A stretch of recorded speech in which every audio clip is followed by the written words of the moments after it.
Ladies and gentlemen, welcome to episode 174 of the Mancave101 Podcast. Happy Nerd Day, happy Thursday.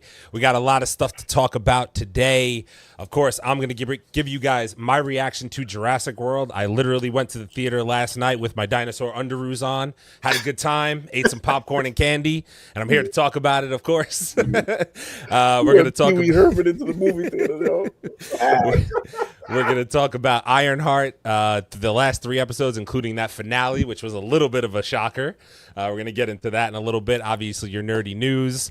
And, of course, we'll end with our usual talk about how next week we all get to go see James Gunn's Superman.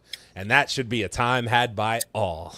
Before we get into it, let me introduce the guys. Spread love, it's the Brooklyn way. Big Chase, what's happening? Yo, so first of all, man, shout out my borough, man. Shout out Brooklyn. Shout out Flatbush. I ain't gonna take too much. All I'm gonna say is Sac Passe. You already know. Those who know. That's what it is. Also, live from the Man Cave, it's Kalo K, the Mom Wanna God. Leo, what's happening? Act right, better guess back right. What? Okay, I guess. Yeah. Oh man, and I, of course, obviously, I'm a man in the chair who talks a little too much. Ron. So we're gonna get it started tonight. Where? That's what the internet is saying now. What, did I talk too much? Yeah. I definitely do talk a lot. It's fair. No, fuck you don't. Tonight we're gonna start off with Leo and the Comic Corner. Before, I'm very excited to talk about Jurassic World. In case you guys haven't noticed, I was walking around the house like a little kid, fucking playing roaring sounds and shit. So, I'm very excited to talk about this movie. Had a good time. I can't wait to get into it with you guys. Just stick around. We are going to get into that momentarily. I'll do a little non-spoiler and then a little spoiler. So, obviously, I hate to ruin the movie for these guys because I know they're probably going to check it out over the weekend. But they signed up for this. This is what we do when we react over here. So, before we get it rolling, though, Leo's going to take it away, pay for his sins for the week in the Comic Corner. Leo, let him know what's going on with the comics this week, bro. What's up, everybody? If you're new here, this is the Comic Corner. This is where we tell you what you should pick up for this week. And it's also, like Aaron said, where I pay for my sins. I have always been horrible with names since inception, and still am. So, I'm contractually obligated to say that I have to take a shot for every damn name that I get wrong, and any artist, writer, or cover artist name that I get wrong. Mm-hmm. And if you like to join along, don't let me drink for myself. Join me, por favor. Come on, Lucky 12. And also vote in the poll. Oh yes, vote in the poll. Oh, I made it disappear. Man in the chair is not man in the chair tonight. There we go. That's better. Okay. All right. So first book on the chopping block is Captain America #1.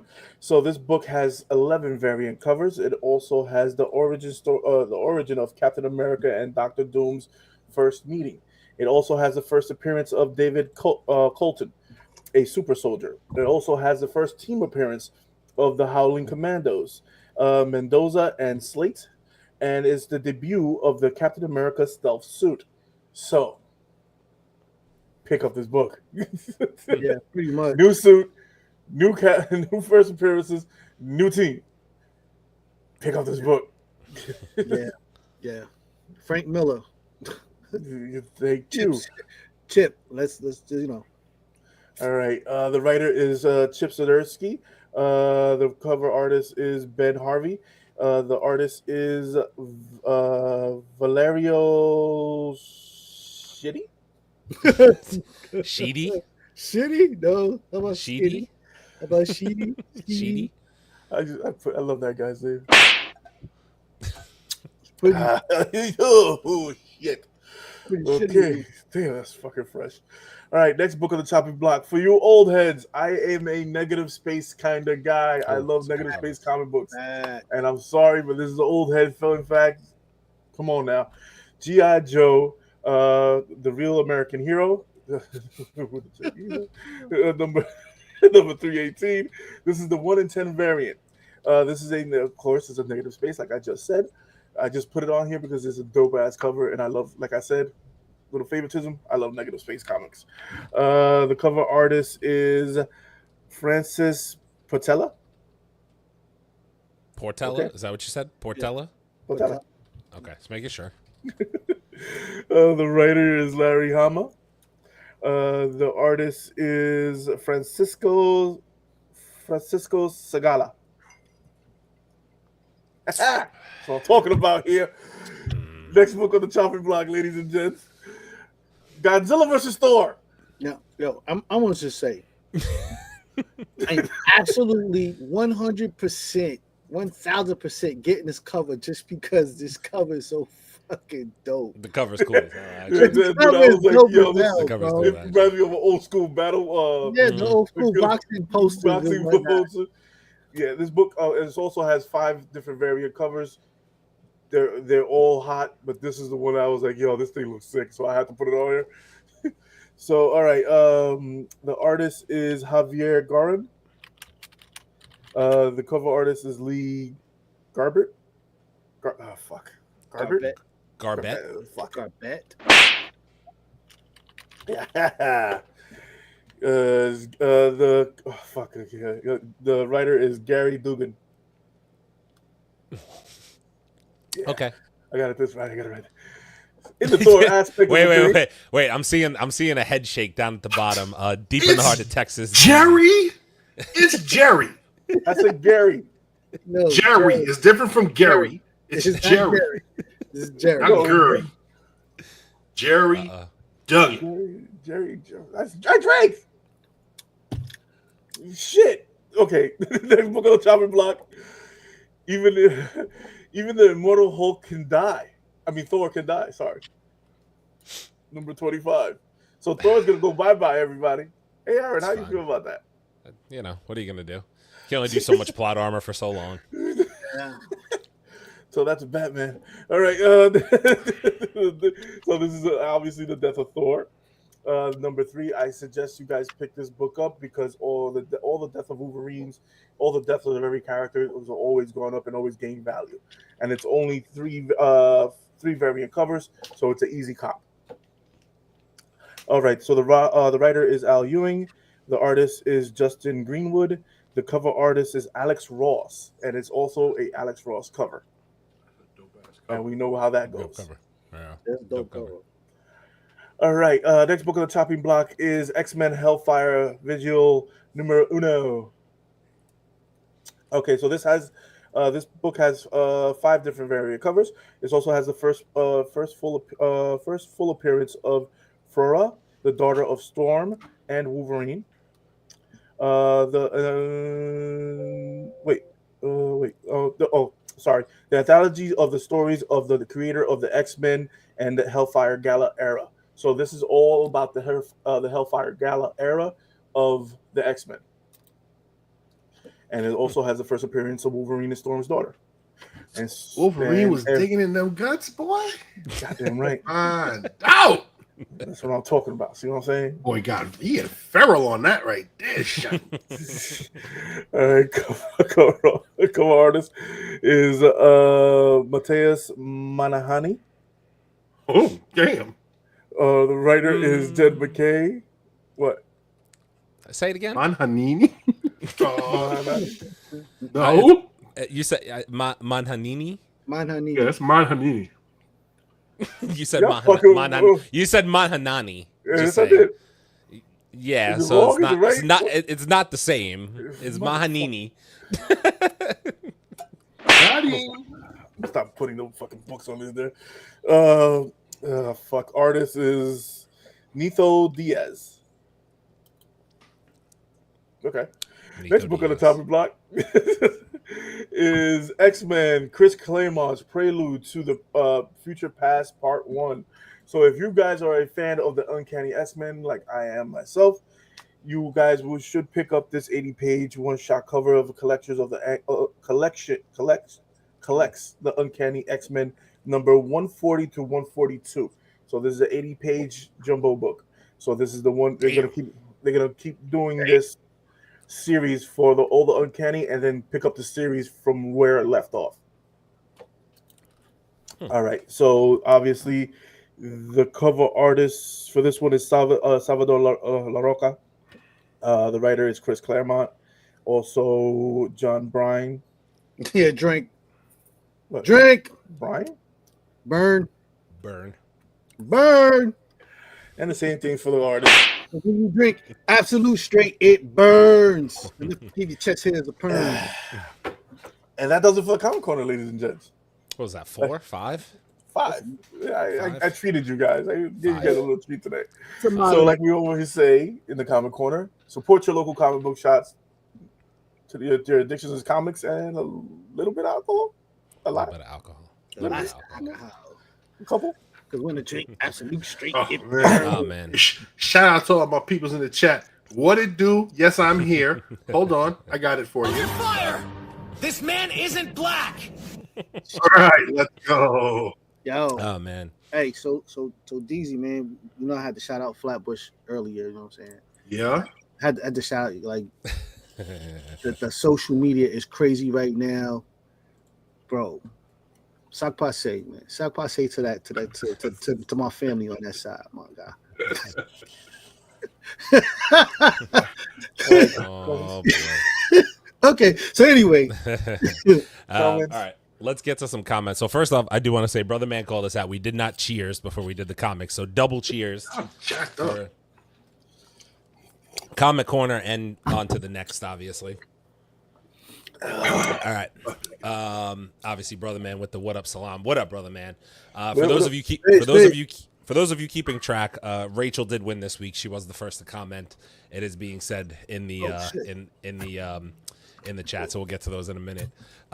Sean, fellas, cheers. Sean, what up, bro? Appreciate you being here. The cover art is fire. Yes, thank you. Yes, us being chased by a Tyrannosaurus Rex seemed appropriate. So here we are. Here we are. Why am I in the back though, for? You know I was. You're the slowest. You're the slowest. I would have tripped one of y'all motherfuckers. So don't even. No, that's why. See, we got ahead of you. You're the slowest, bro. Yeah, go ahead, be ahead of me. Good. It actually, if you really look at it, it almost looked like you were tripping Abel, which actually makes a lot of sense.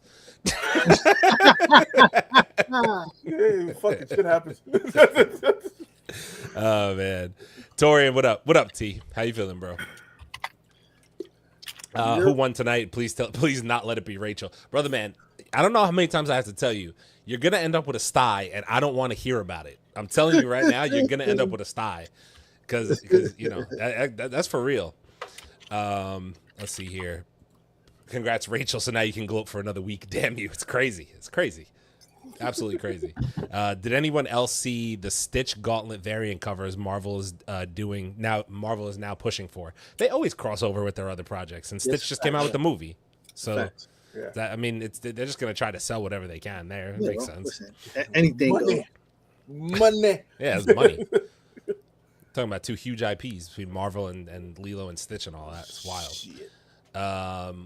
Also kind of similar but not the same. There's a new Running Man movie supposed to come out this November. We're doing the trailer reaction. Yeah, we're gonna do a trailer. Yeah.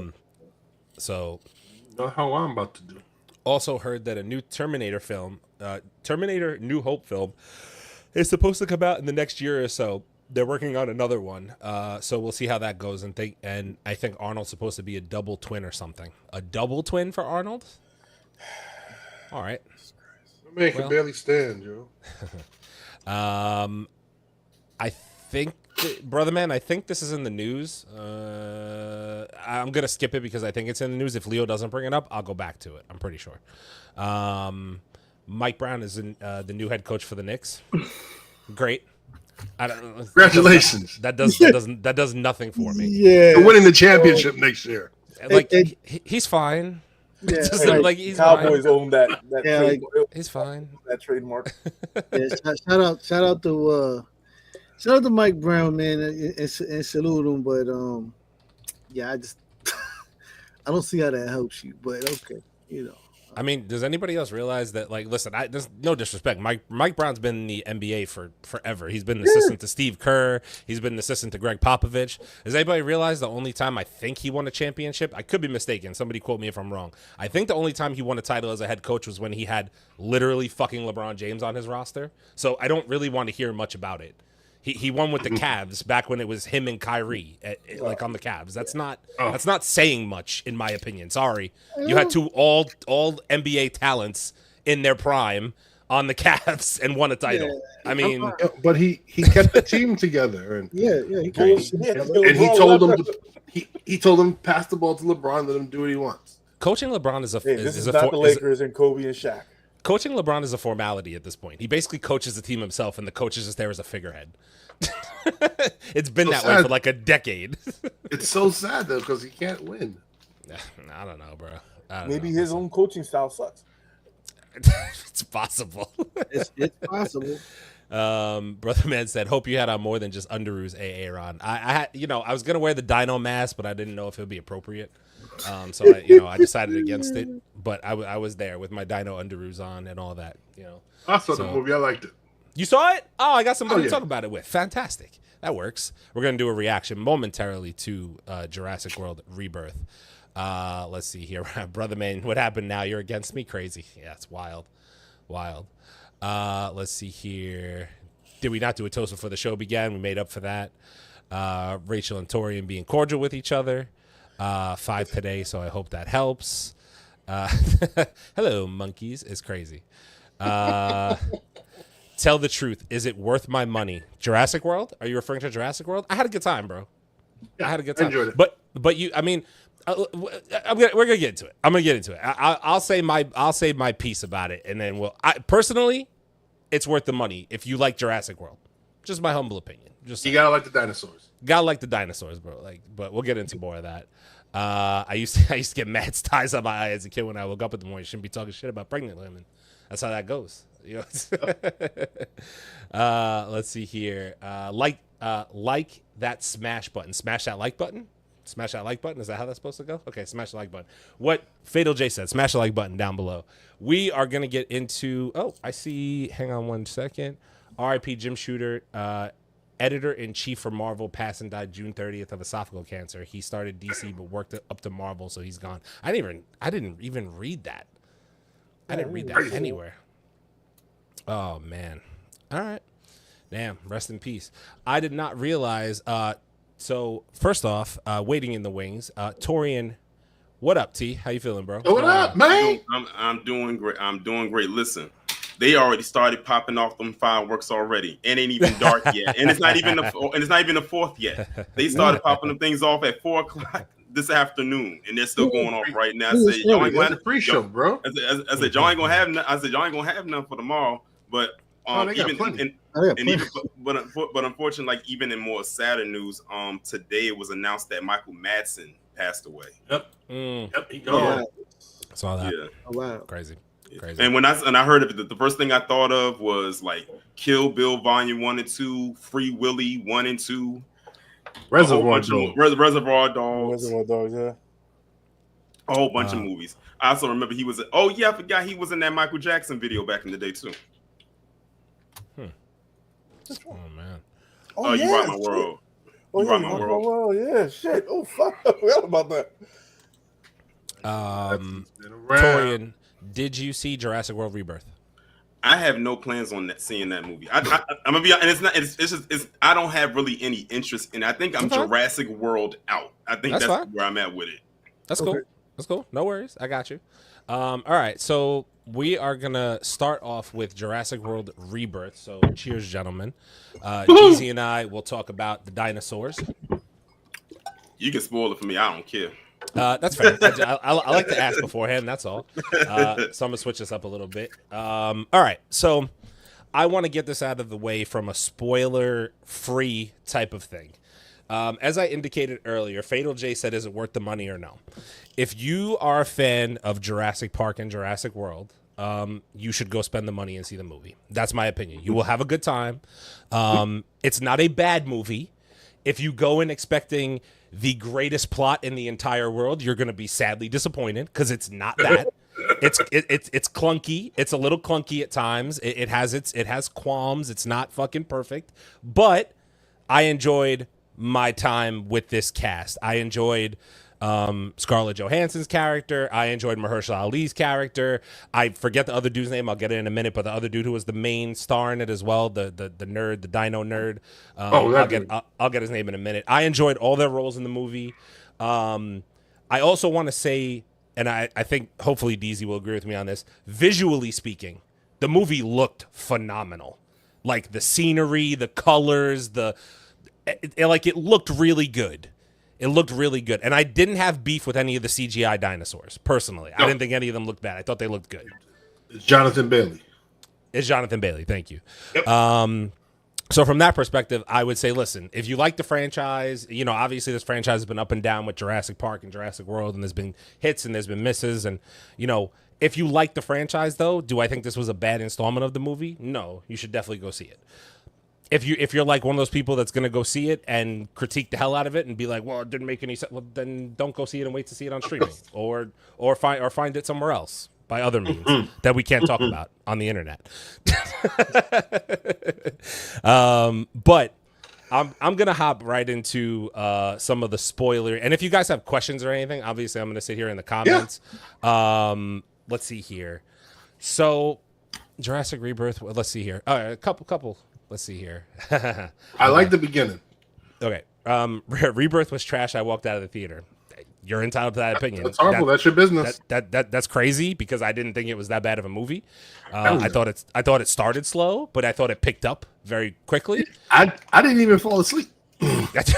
That's fair. Shit, that's saying something for old ass.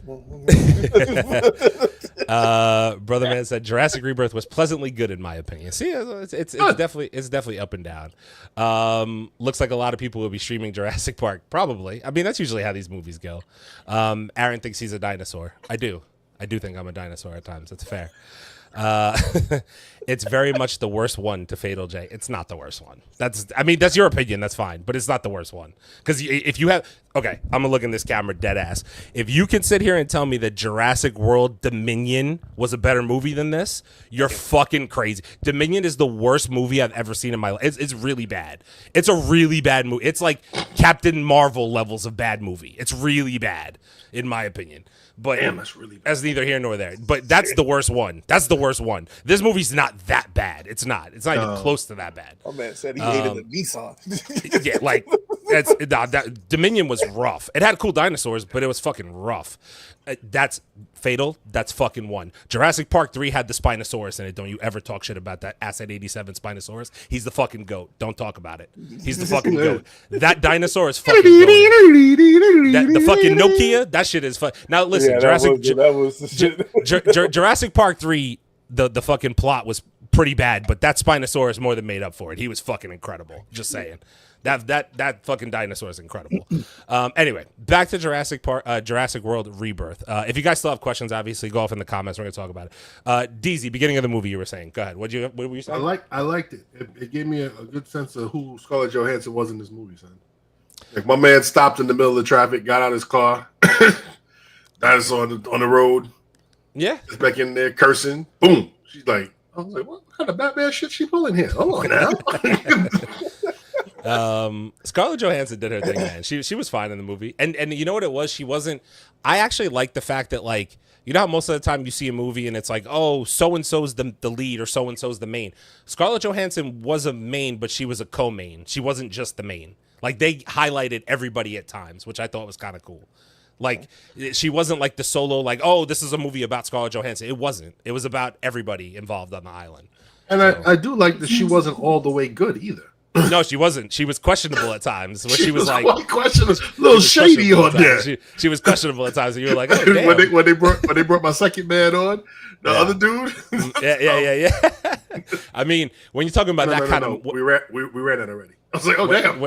When you're talking about that kind of money, I kind of get why she was being shady. She was, that's a lot of money. And you know that dude was Ed Scarin, right? That was Ajax from Deadpool. I knew he looked fucking familiar. Ajax from Deadpool, bro. It was Ajax from Deadpool with hair. He had hair in this. With hair. He had hair. Yeah. I was looking at him. I was like, yo, this dude looks fucking familiar, but I couldn't point where he was. That good shout. That's fucking. Yo, he plays a good bad guy, man. He plays a good bad guy. He plays a good bad guy. I don't. You know. I liked him in what was the other thing that the man did on Netflix? What's it called? That was like Up and Down. They had two things already of it. You know, Star Wars, but it's not Star Wars. Rebel Moon. Rebel Moon. Yeah, he was in Rebel Moon. Yeah. That one too. Yes. He plays in that too. Let's not forget about Dr. Doom, though. Okay. That's That's fair. That's fair. Dr. Doom's in the movie, damn it. So I think the criticism for the beginning of the movie was that it started really slow, which I understood, but they wanted to introduce the characters and show what they were about. So I think people got like pissed off, and I don't understand the gripe of like from a plot perspective, this made sense to me. So for you guys who didn't see the movie and you don't care about getting it spoiled, so they started the beginning of the movie saying, I don't know how much of the Jurassic franchise you guys have watched, but like one of the last movies, I think it was Fallen Kingdom, the dinosaurs all just like roamed free. Like they were all just like set free and roamed free, right? But the explanation of why they had to go back to an island was because the dinosaurs were dying because they couldn't survive in our ecosphere. So they had to go closer to the equator because it was the only thing that was close to what their environment was back in their time, which made total fucking sense to me. Because I was like, I was like, yo, this fucking dinosaur ain't gonna live in fucking Chicago or New York. It's fucking cold. It's cold in this bitch.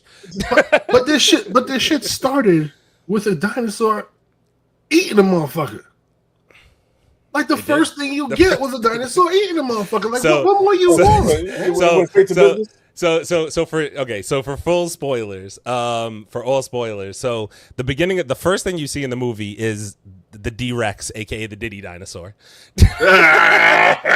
And he's in a lab and they're doing this lab, they're experimenting, they're making hybrid dinosaurs and putting them all together, and the DRex breaks loose because this dude was eating a fucking candy bar, and the candy bar got sucked into the ventilation system and broke the door, and the Diddy dinosaur got loose because of a goddamn Milky Way. Don't ask me. What in the wait a minute? What in the Final Destination is going on here? Yeah, that's what I'm saying. That's exactly what it was. He had the wrapper, and it fell out of his wrapper fell on the floor. The door was closing. Yeah, and it got sucked into the door. The reason why I said that is because that's exactly what happened at the beginning of Final Destination Bloodlines, except it was with a penny. With a penny, yeah, same concept. Let's see here. The dinosaur gets free. Put some baby oil on his big ass forehead. Yeah, weird as hell. Yeah. I gotta tell you something. So the dude who dropped the Milky Way wrapper is one of the researchers that goes in. The other two escape, and he's the one that gets stuck in the fucking door when it slams. His ass. Bruh. And he has an interaction with this chick on the way in. I'm not gonna summarize the entire movie this way, so please preface. But he has an interaction with the chick on the way in. They both have to put keys on either side and go like 1, 2, 3, and then they like put the keys together and the door opens, right? Okay. So they do that. When he gets stuck in the doorway, he gets to the door and the door shuts, and that chick is sitting there looking at him, and he's like, come on, open the door, use the key. And she just looks at him and is like, she started. She started, and then the Diddy dinosaur, which was behind him, breathing heavy on the glass, and she looked up and was like, "Nope, you on your fucking own." It was like, it's like 3, 2, 1, 3, 2, 1. Was it red in the room? It was red in the room. It's that scene you saw in the trailer. In the trailer, okay, that's what I thought. Yeah, in the trailer. I found that scene. He wasn't playing. I found that scene hilarious because she looked at him and was like, "Nope, sorry, I'm sorry, you're fucking dead." So the Diddy dinosaur was breathing hard on his neck. Yeah, and then forehead was shined up, and baby oil, and then he grabbed him. He grabbed him with his big ass fucking arm, flipped him upside down, and fucking just like ate him and like walked back with him like a dog toy. Like I was like, damn. Like, pause, that's what he did. I'm just telling you how it happened. I don't fucking know. But rub it down. No. That's your introduction to the DRex. By the way, whoever decided to call him the DRex that's fucking crazy that you called him the DRex. That's fucking nuts. That you chose that name is crazy. Did that thing have something on his head? No, he had a big ass forehead. No, that's what I mean. It looked like. That's why I was like when I was looking at the trailer, because they kind of showed it in the trailer, and it looked like it had. It almost you know how the alien looks with his like he's a xenomorph. That's what exactly. It looked like a xenomorph. Like, it looked like somebody took a DRex and a xenomorph and made a baby with it and made it really, really fucking large. Literally, that's what they did. It looked like it had a boil on his head. Here's the thing. This is the thing that kind of drove me crazy. I don't know if DZ will agree with me or not. That's the only time you see the DRex until the very end of the fucking movie. You don't see him again. There's no middle scene with him. He just shows up at the beginning and shows up at the end. And you're like, oh, damn. When he does show up, he shows up and you're like, oh shit.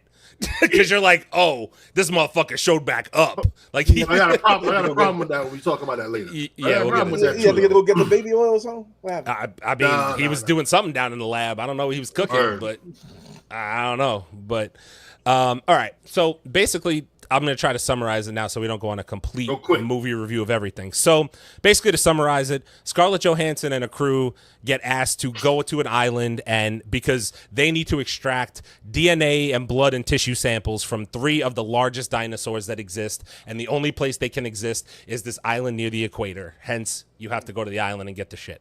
They have to get blood from the Mosasaur, the Titanus.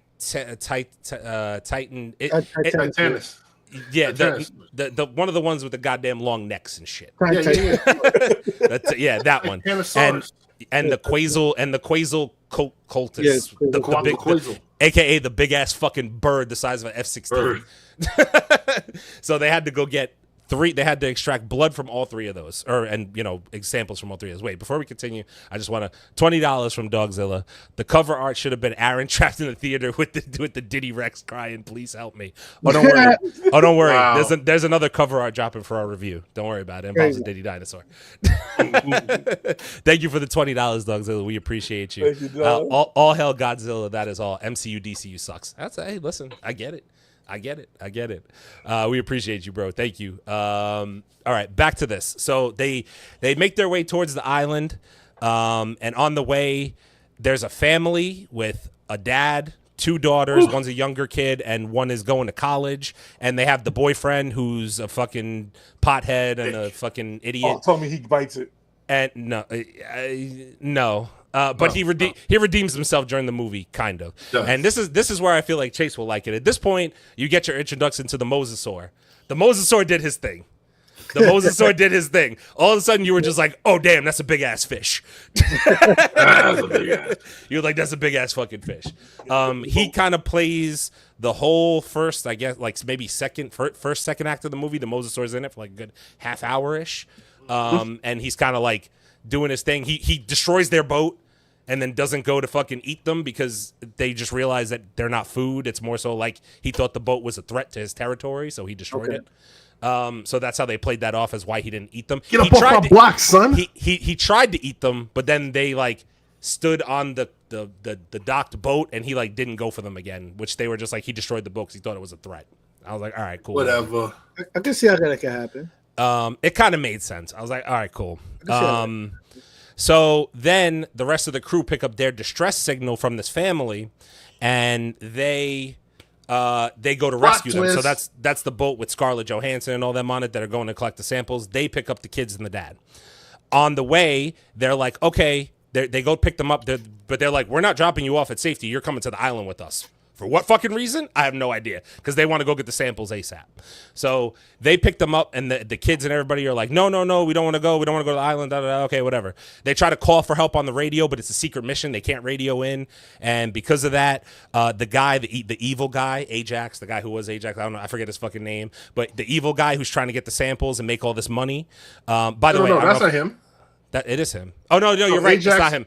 That's not him. Ajax is the other mercenary dude who dies. He's the first guy to die. He's the first guy to die. Right. You're right. So okay. Sorry. Let me preface. There's another guy who's trying to get these samples, and the reason for these samples is the guy who plays Dr. Doom is because if he gets these samples, he can create a cure for I forget if he said cancer, but it was like a cure that would save millions of lives. Yeah, heart disease. So he's like, I want to create this cure, but we want to profit off it and make millions of dollars. So we'll pay you guys millions of dollars. So we make trillions of dollars off of this money, off of this disease. You know how big pharma works. How big pharma works, essentially. Yeah, okay, cool. I realize that's the foundation of every Jurassic Park movie is greed. That is the foundation of every Jurassic Park world movie. But again, the plot makes sense. You're like, okay, cool, I get it. So the teenage girl goes to call for help, and the evil dude who's trying to get the samples doesn't save her from falling in the water when the Mosasaur attacks the boat. Mind you, I also want to preface this with, because DZ said it already, the dude who plays Ajax, he was all big and bold before the dinosaur showed up, and then when he got his gun, a Spinosaur showed up on the side of the fucking boat and literally jumped up there and fucking grabbed his ass and took him off the boat and snatched his ass up. So he was death number one. With his special gun. He had this special gun that would stop the dinos in their tracks and stop their hearts instantaneously. He died immediately. Yeah. He was literally dead immediately. I was like, he killed nothing. Yeah, he killed nothing. Like, okay. Okay. All right, cool. So he dies. Long story short, they get the blood from the Mosasaur. Cool. There's a whole battle. The Mosasaur scrapes their boat up, damages it really badly, makes them go to land because the boat's so badly damaged. But they get the sample, and they're chased by the Mosasaur and the Spinos onto the island. And they get there. And obviously the family and the heroes, if you will, the people who are going to get the fucking samples, if you want to call them that, they split up. So now you have two different stories that you're watching parallel at the same time. The family who's stuck there and the people who are going to get the samples. All right, cool. They get to land, and there's more than just that group of people. They also have a crew with them. Death number 2. They hit the fucking land. The Spinosaur that was sleeping on a rock 30 or 40 feet away from them. Dude was just sleeping. Dude was sleeping, wakes up out of his slumber, and when they crash into the fucking land and try to pull their shit up, comes up from behind this chick who's trying to pull the fucking stuff onto land, snatches her ass up, fucking brings her to the ocean. She's death number 2, immediately dead. Fucking just eaten right off the bat. What pissed me off was like, why that bitch ain't let go of the goddamn supplies? Like, why you had to take the supplies with you? Like, if you got eaten, you eating, bro. You should have used your peripherals, because that's a big ass dinosaur to the left of you, and you ain't see it wake up. Like, that thing woke up and that thing woke up, splashed, made noise, rolled up around her, and ate her. And you were like, why? You didn't hear that? There's a lot of fucking noise. And then she took the biggest bag of supplies with her. Like, the big shit had everything in it. She took that shit with her. I was like, you dumbass. Yep. Yep. So obviously, skipping ahead a little bit here. So obviously, that's death number 2. We get a couple cool scenes. We get, I know the raptors show up at one point, and then the raptors get eaten by one of the raptors gets eaten by a mutant. So like little dude who was the girl's boyfriend was going to take a piss. And when he was going to take a piss, these raptors pop up in front of him, and he's like, "Oh shit!" No, they're behind him. Taking a piss. Oh, behind him. They came from behind him. They came up behind him, and he sensed it. And the raptors make their noises. Yeah. And then all of a sudden, one of the mutant dinosaurs came flying down and took the raptors, and he was like. And then he just resumed taking a piss again, and it was like a whole funny. That's what I'm saying. This movie had funny moments where you were like, haha, that was kind of funny, but like then it got like serious at times, so it kept going back and forth. Then they go and they get the sample from I'm gonna say the name wrong. The Titan. How the fuck do you say the name? Titanosaurus. The Titanosaurus. They get the blood sample from the Titanosaurus. Nerd dude has an orgasm about it because he's touching the Titanosaurus. He's like, "Oh my god, it's such a beautiful large animal." Blah blah blah. And then they fucking get the sample because it's not a vicious animal. It's not trying to attack them. So they get the sample. Blah blah. Nice and easy. Yo, easy. Mind you, I will say this: the scenery in that did look really dope. They did a good job with it was nice. It was very appealing to look at. Do the funny scene, son. Back with the family, bro. Oh, go ahead. Yeah. Oh, which one? The TRex? Okay, I was getting to that. So you cut back to the family, and the family is trying to get a boat so they can boat to the docks, which they know is like kind of an escape route. On the way to get the boat, mind you, the family's like all messed up at this point. A couple of them got jacked up legs. They're messed up from the boat landing and all that. So they're not walking right. They're kind of like gimping along, blah, blah, blah. And also, the little girl picked up a baby dinosaur that she's carrying around in her backpack. It's a triceratops, I think. I think it's a triceratops, or one of it might be. I don't know. Whatever it was, but she had a baby and it was following her around. Okay, that's a Jurassic thing to do. They give the kids baby dinosaurs. It's a fucking thing. You're like, all right, cool, whatever. So the teenage girl's the only one who's relatively healthy. She goes to get a boat for them and then realizes that the boat is jacked up and they actually have to use the emergency raft.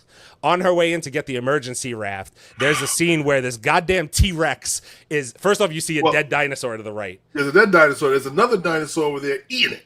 Where they're eating it. The little bastard with the wings on the side of his head. Oh, the spitting one? The spitter. The spitters. The spitters. The one we don't like. We don't like spitters. We don't. So, but then that thing, like, he was getting ready to spit, like, a hot 18 bars on this chick. And he realized, like, oh, no, wait. I'm in the wrong spot. My bad. I'm out. Runs away. Yo, dude, you hear the noise, and you think the T-Rex's head's about to pop out of the fucking bush? Bro, this dude rolled a fatty because he was knocked out. Yo, the dude was on his back snoring. They made the T-Rex look like it was a sleeping dog. Like, it was just it was like rolling around like a dog, like sleeping. But then, and it was kind of like, you were like, okay, like, cool, the T-Rex is kind of sleeping, so they're trying to be sneaky and everything. Bruh, when the T-Rex woke up, dude, this motherfucker, that was the best move ever. Yo, this motherfucker was huge. She had to open the raft, so she popped the raft, and it woke up the T-Rex, but the raft blew up into the air. But it's standing straight up. As soon as the raft fell down, the T-Rex was gone. Yeah, it like disappeared from sight, and then you see it walk into the water to go get a drink. Like, it just woke up and needed a drink of water. Yeah. So it was a cool scene though. You were like, oh, the T-Rex had the itis. Yeah, yo, for real. Like, he woke up after he rolled a fat one, son. He ate a whole bunch of food, and he was like, I'm thirsty. I gotta go drink. Looking at shit flying around. And then they did this like this river chase scene where the T-Rex sees them finally, and they're in the emergency raft, and the T-Rex is chasing them. Mind you, okay, listen, it was cool, and it was from the book, so I'm not gonna really talk shit about it. But the T-Rex swimming, I was kind of like, it's got little arms. I don't really know how this would work. Like, I don't know if this would necessarily work this way, but I'm gonna give it to you. I was like, all right, that's fine. So the T-Rex knocks their boat over, has a whole scene with them chasing them, almost eats the dad, almost eats the little girl, blah, blah, blah, blah. It's a whole thrilling scene. Cool. It was honestly one of the better scenes in the movie, in my opinion. It was cool. It was a good scene. It looked really good. They get away from the T-Rex though, and it kind of like gets its head stuck trying to chase them, and then it like gets up, shakes it off, and walks away. You're like, okay, cool, scene over. It's kind of anticlimactic, but it was cool. It was a cool chasing. You'll see when you watch it, whenever you go to see it. Then they go to this. They're trying to get the last sample, the Quetzal. I always say that name wrong. Whatever. Quetzalcoatl's. So they go to get the Quetzalcoatl eggs. Yeah. So they're gonna go get the eggs because they're like, we're not gonna be able to get a flying bird's DNA, so we're gonna get it from the eggs. It's never smart to go steal a baby's DNA, because of course Mama Quetzalcoatl shows up and is not very happy when she sees them trying to get the DNA samples. So they go to get it, and one of the remaining dudes who's not like a main character with them is climbing up. What do they call that? You know the shit that they use to climb mountains where it's like a rappel thing, right? Yeah. So they rappel down to get into the nest. He sees the mom, and then he starts to rappel back up. He distracts it from getting the other two, Scarlett Johansson and the doctor dude, and then it distracts it, but it chases him as he's going up the rappel line like this. The Quetzalcoatl is chasing him, trying to bite him, and then it gets him, and it's it's not a pretty scene because it basically like doesn't even bite him. It just kind of fucking swallows him whole, like a seagull. Bird, like a seagull. Yeah. You were like, damn. You're like. Like he just swallows. Yeah, we like the ones who swallow. the Quetzal kill was so brutal. I loved it. Yeah, the Quetzal kill. Honestly, that might have been my favorite kill in the whole thing because I was like, crazy. Damn, he was absolutely crazy. He got to the top of the mountain where the evil dude and Mahershala is at, manning the ropes. So it just like kind of comes up, and then his head pops up, and you see him. He's eating the dude. I was like, oh, that's messed up. Yeah, it was kind of messed up. Yeah, it was kind of messed up. He lived a long time though, man. He lived a long time, so good for him. But mind you, they get their samples, and then they're getting ready to. They're like, okay, so now we have an escape plan. They know this helicopter is going to come meet them by the docks because it's scheduled to come look for any people who survived. They only stay for 2 minutes, but they're coming in 24 hours. So they make their way to the other side of the island. The family and them meet back up at some point. Again, long story short, there's a lot of middle ground there. They meet back up. The girl gets really mad at the dude for not trying to save her and letting her almost die by knocking into the water. It's a whole thing. And then you get introduced to 2 of the hybrid dinosaurs. So you once again encounter the DRex and the Mutodons, I think they're called. They're like flying raptors, for lack of a better term, I think. I'm pretty sure that's what they were. They were flying raptors. The flying raptors, let me tell you something. I fucking hated them. I didn't even like the look of them. They looked fucking ridiculous. They looked ridiculous in my opinion. But they were fine. Like I'm not gonna sit here and bitch about it, but I didn't like them. They were like, all right, whatever. They just showed back up and they were really stupid and they couldn't like catch anybody despite the fact they could fly. You were kind of like, this is dumb. They couldn't catch any of the humans despite the fact that they could fly. They kept on like getting stuck by doors and getting stuck in things, and you were like, these things are just stupid. Like, I don't know. That was just my opinion, but they needed them for dramatic effect. I want to say this. The reintroduction of the DRex to me, this is what, okay, so I'll let DZ say because I want to hear what he has to say. Okay, so this is something that was inside of a lab. Mm-hmm. The helicopter's coming. One dude, was trying to get they're there for 2 minutes and they don't see nobody, they escape. So the dude has to shoot the flare. He shoots the flare. They're like, oh, people are there. Let's go back. Man, I don't know, bro. This thing became stupid huge because it ate a helicopter. Like it ate it. Like, so there's a whole bunch of smoke and it goes one direction and you're like, oh shit, that's just behind him. Big ass monster creeping. No, he creeping. He's silent as shit. And then all of a sudden, there's nothing but a bunch of smoke, and the dude's on top of the helipad waiting for the helicopter to show up. Fucking DRex comes through the smoke. Helicopter in his jaws. In his mouth. He's eating the helicopter. Mouth. He's eating that shit. And then that nigga becomes small again somehow, and is like not that much bigger than the humans are. Because I just didn't understand that. Did that look weird to you? Because I said, how the hell are you eating the goddamn helicopter and now your face is small again?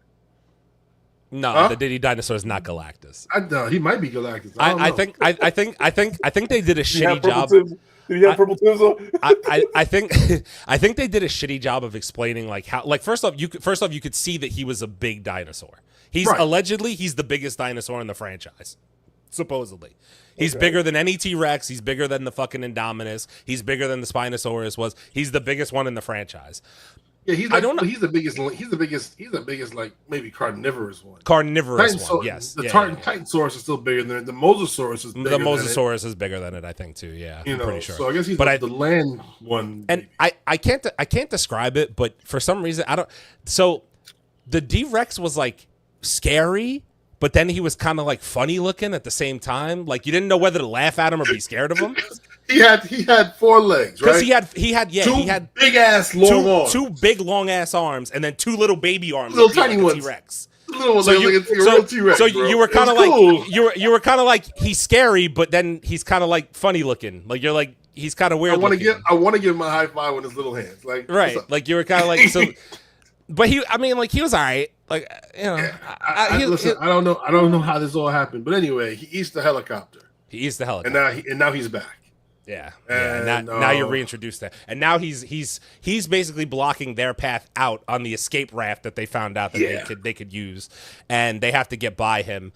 So this is where I say. So obviously we're there's a lot more to see because obviously, but this is the third act, the final act of the movie. So basically, it comes down to they get stuck in this place where only the little girl can fit through the bars to open the gate for them to escape from the mutant flying raptors that can get them. Yeah. So she does, but as soon as she does, the DRex shows up and like tries to eat the little girl. And then she opens the gate and lets everybody out because obviously, they're not going to fucking let the little girl die. So lets everybody out. That's a fail. Yeah, I mean, these things have consequences. But so they let the little girl out. She opens the gate. And then Mahershala Ali has his fucking hero moment where he's like, everybody go escape, and I'm going to let the D-Rex chase me. And then he fires off a flare. Take the kids and go. And then the D-Rex chases him while he's holding a flare. And you're like, all right. Here's unbelievableness. Here's the unbelievableness. So this thing is huge, right? He's struggling to get through water. The water. He's probably in waist deep water, mind you. Maybe waist deep water. And he's chugging along like you would in water. And this thing is just moving as slow as it possibly wanted to do. This thing is 50 feet tall and it's having a chase scene with him while he's sloshing through the water. And you're like, all right, bro. Okay.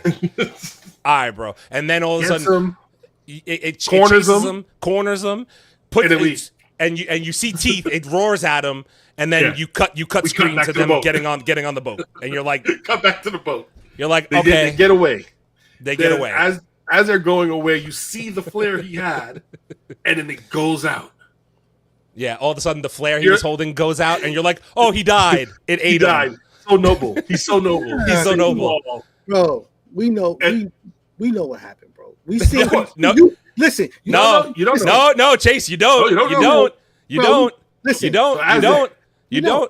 Bro, as they're leaving, you seen Mike Epps with Baby D, right? You hit him with the okie doke. He hit him.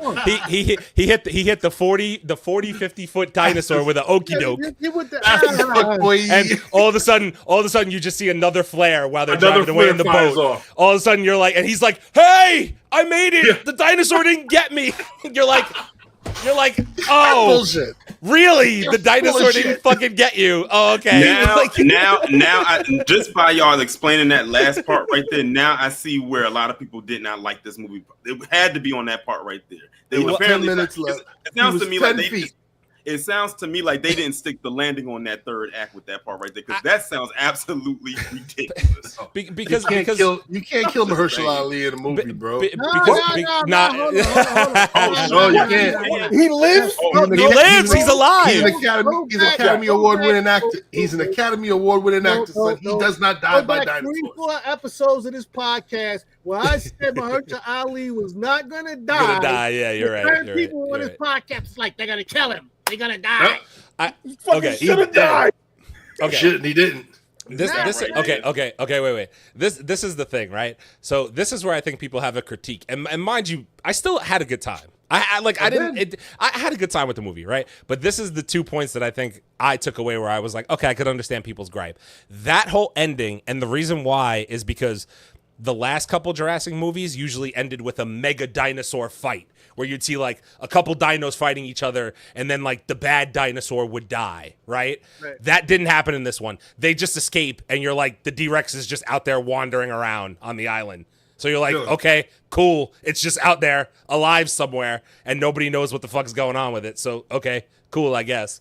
The second thing is, it makes no sense for Mahershala Ali to escape that, because literally, and I'm glad. So ND David 9 said it here. The part that we didn't say, the bad guy, who I'm going to call him the bad guy, the guy who was Dr. Doom. We'll call him Dr. Doom. The guy who was carrying the briefcase filled with all the shit to make the heart disease stopper. He gets killed by the D-Rex. He's driving a fucking vehicle at full speed, speeding through the fucking jungle.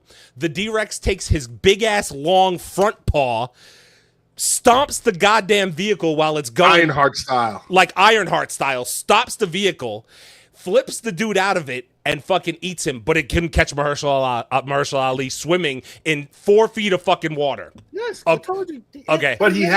But had him against He was against the ropes. He was against the wall, bro. Yo, you ever play tag with the blind man, and then the guy's reaching around, and he got you in the corner, and you reach around. Hold on, reach around. Here. You know what Mahershala Ali did? You go this way, you go that way, you go this way. Mahershala Ali said, "Hey, what's that over there?" Yeah, he hit him with the. Hey, He must have. Hey, I got a question. Maybe. Mahershala Ali was like, "Hey, look, white meat." Oh. What was the audience reaction to that scene? Like, how did they react to that? I mean, like, there was no reaction. There was no reaction. I don't know about DZ. Sitting there in disbelief. I can't speak for DZ, but I will say this: most of my theater clapped at the end of the movie. Really? Yeah, most of my theater clapped at the end of the movie. Ain't nobody clapping in my theater. I also want to give a shout out because I think so. I obviously no sponsor or anything, but I went to go see the movie in AMC and the Dolby experience with the shit where it's like the dinosaurs roared and it was like loud behind you and the bass was underneath you and all that bullshit. It made it more of an experience to see that type of movie with that type of sound around you and the seats were like fucking making noise, but like it was kind of cool, It was like seeing shit in IMAX 4D kind movie. of thing. I think it was like a 4D experience thing, yeah, kind of. So it was a good time. That being said, listen, I get people's gripes.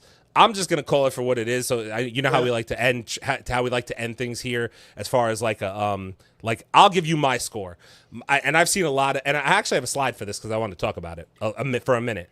So my score for the movie out of 10 is like a 7.5. It's not a bad movie, but it's not. It's a Jurassic movie. Like it's not a bad movie. But it's also just not fucking great. Like it's I'm fine. not going into a freaking dinosaur movie expected Oscar caliber performances, bro. I don't need the Godfather type plot here. I just want to see some dinosaurs eat some shit, some people run away, and in the end, the humans win. That's all I care about. I want to win in the end. That's it. That's all I want to do. I'm still stuck on that ending. No. Unless it's a Godzilla movie, then I'm looking for something more. The end. I will say this, T. The ending is kind of like it left me like, like that's what we did. I was like, okay, I guess, like, all right, because I was having a good time, and then all of a sudden they're like. They see that you see this flare and you're like, this motherfucker. I was like, this motherfucker lived. I was like, who else lived? Somebody else must have lived and they forgot about him. But no, everybody else died a pretty good death except for him. Mahershala must have put a death clause in his contract. Mahershala has he has thicker plot armor than Superman. Than Batman. Like, what the fuck? How did this dude not die? He's an Academy Award winner, bro. You ain't killing him in a dinosaur movie, bro. He's not dying in a dinosaur movie. Come on. That being said, got the Oscar, bro. Because it's the first time I've seen Mahershala in something in a minute, to be honest with you, because these guys watch more than I do. Obviously, everybody who watches knows this. But like, it made me want to see him as Blade more. Is that weird? Like, he was good in the movie. He was really, really good for what he did in the movie. He was good. Like, everybody was good. They played their part. Like, yeah. it was cool. Like, oh yeah, yeah, this was part of it too. They took the baby dinosaur off the island with them. Oh yeah, the dinosaur. Yeah, I'm like, all right, so he's gonna die soon. The little girl took the dinosaur off the island. Yeah, it's gonna die soon. I was like, it's gonna die. It's gonna die. It don't matter. Because it's a Jurassic movie. What do you mean? There's always got to be a plot. I'm so glad y'all told me about this, so I know not to run to watch this even for listen, bro. It's not bad. I promise you, it's not bad. The ending will make you go, oh fucking hell. But you know what? This might be a good ASMR video for me to go to sleep to. Like you want that little climactic fight in the end, and you get the T-Rex, you get the T-Rex roar. You want to know what's so crazy? You want to know what's so crazy? Before y'all told the ending to this movie, remember back in the day when the Lost World Jurassic Park came out? And the girl did the gymnastic stuff to kick the raptor out. Remember, they said that was unbelievable. I believe that more than what y'all just said. 100%. There's no reason Mahershala Ali made it to the end of the movie. Like, no offense to him, there's no reason why he made it at the end of that movie. There's no fucking way. When you guys watch it, you'll see what I mean, because DZ's describing he was trapped behind a wall. There was a wall behind him and a 40 fucking foot tall dinosaur in front of him. Like from his face. Okay, but see this the bullshit though, bro. This the bullshit. So we don't believe that. No. But we do believe the white guy riding the motorcycles with the Raptors going through the jungle. Now we completely get that one. But the Raptors were under his control. Right. Yeah, they were on his side. So that's okay. Because raptors can be controlled. He raised them since they was babies, son. They're like pit bulls. That's part of it too, right? Like to Chase's point though, part of watching a dinosaur movie is believing the unbelievable. You're gonna watch it and be like, he was literally surrounded by a big body, big head, big wide mouth beast creature. Literally, nowhere to go. Hit him with the juke, bro. So Listen, if you never hit nobody with the juke, then you wouldn't even understand. He hit him with the juke. He couldn't juke. He was in water, bro. And in the dark too, like. Wait, I have one, but before we wrap up with this, because I know I don't want to run too far over. DZ, let me tell you what else since you saw it, and what else took me out at points. Because even like I was nudging Abel, and I was like, watch this shit. Every time that so just to preface for you guys, when they they use this gun to get samples from the dinosaurs. When they hit the dinosaurs, this thing hits them, goes into their skin, draws the blood, and then it like, you ever seen what they do with sharks where they like this thing goes to the surface and they go to retake the thing up? Mm-hmm. So the one they made for the dinosaurs had a little contraption. It drew the blood out and then it parachuted up in the air somewhere for them to go land and catch it. Every time they extracted DNA from a dinosaur, this motherfucking parachute landed right in front of somebody's face. Not out randomly. Literally, there'd be a scene where they were running or being on a boat, and the parachute would conveniently just hover right and be like, "Oh, caught it. Here it is, right here in my hand." And you were like, "Bro, come on!" But you gotta see something. They had to do things each time. So when they did the Mosasaurus, they had to slow the boat down, and then they moved the boat to, get to the spot. And he almost didn't get it because it's off the side of the boat. On land? So the Titanosaurus, he moved back. He moved away from him. Okay. I think, didn't he? Okay, you're gonna make me say it, right? The Quetzal. Last one. There was a whole scene with the birds. They were escaping the birds. This motherfucker dropped.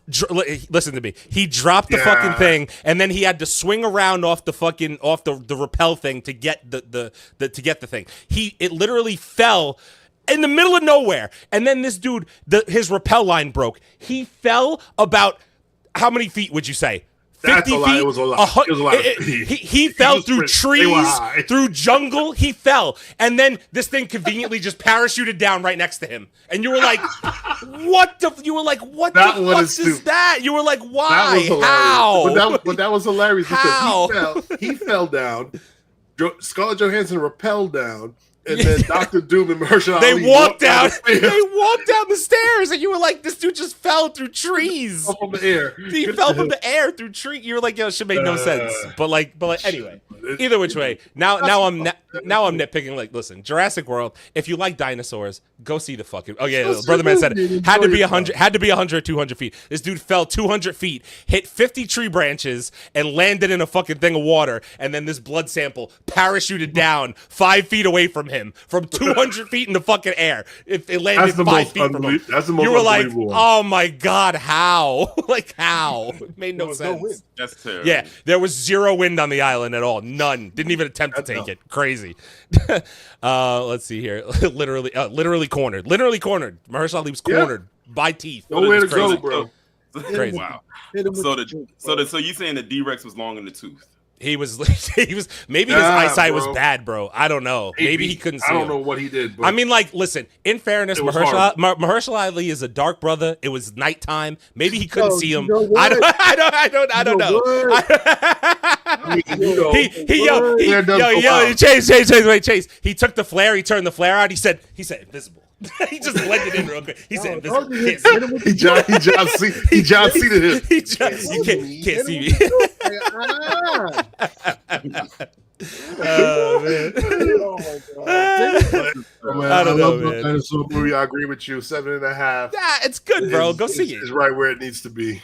If you go in expecting, don't expect the greatest plot. Go have a good time. It's a fucking dinosaur movie. Eat some popcorn, talk some shit, laugh at the hilarious bullshit that happens, and watch people get fucking eaten. Pause.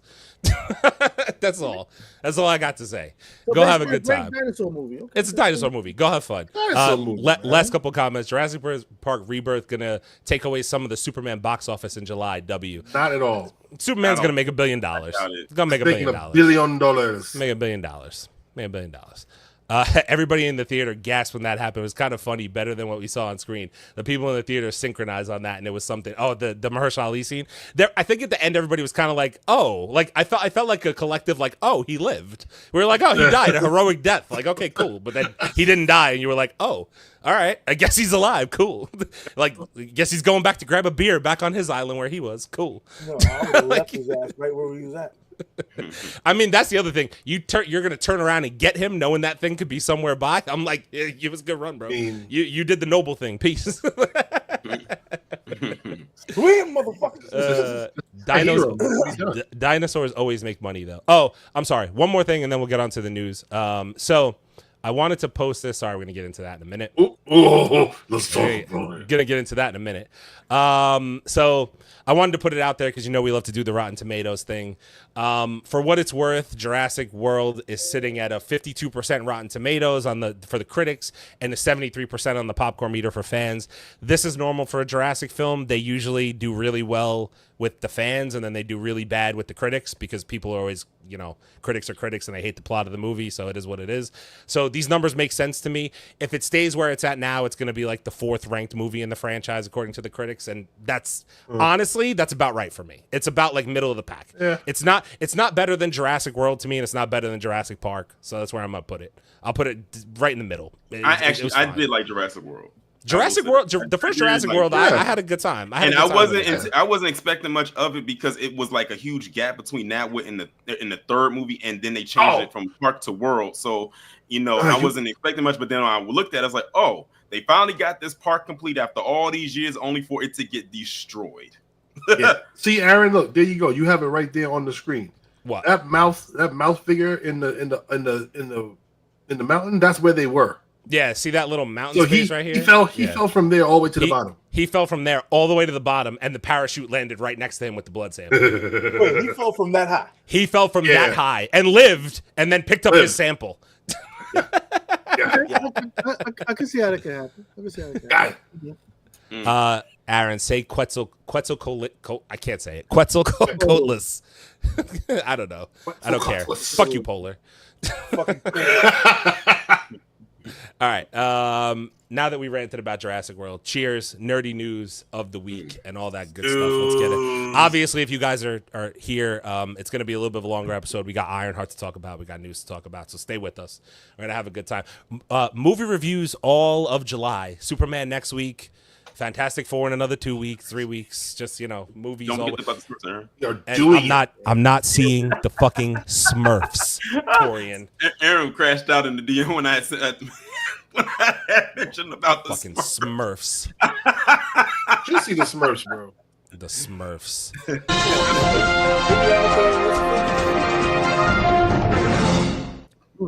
Who's playing Gargamel and shit, bro? Today on really grinds my gears. All right, news. Let's talk about some Superman. These are the books that you should be reading about Superman before the movie. So it's a Superman American Alien, Action Comics number 662, Superman Secret Origins, All-Star Superman, Superman Pals Jimmy Olsen, hint, Lois Lane volume number 2, Lex Luthor Man of Steel, bite, and Kingdom Come from Alex Ross. Why Kingdom Come? And I have to read it. Anybody know Kingdom Come elements in this movie? I swear to God. Let me tell you something. I'm not reading shit.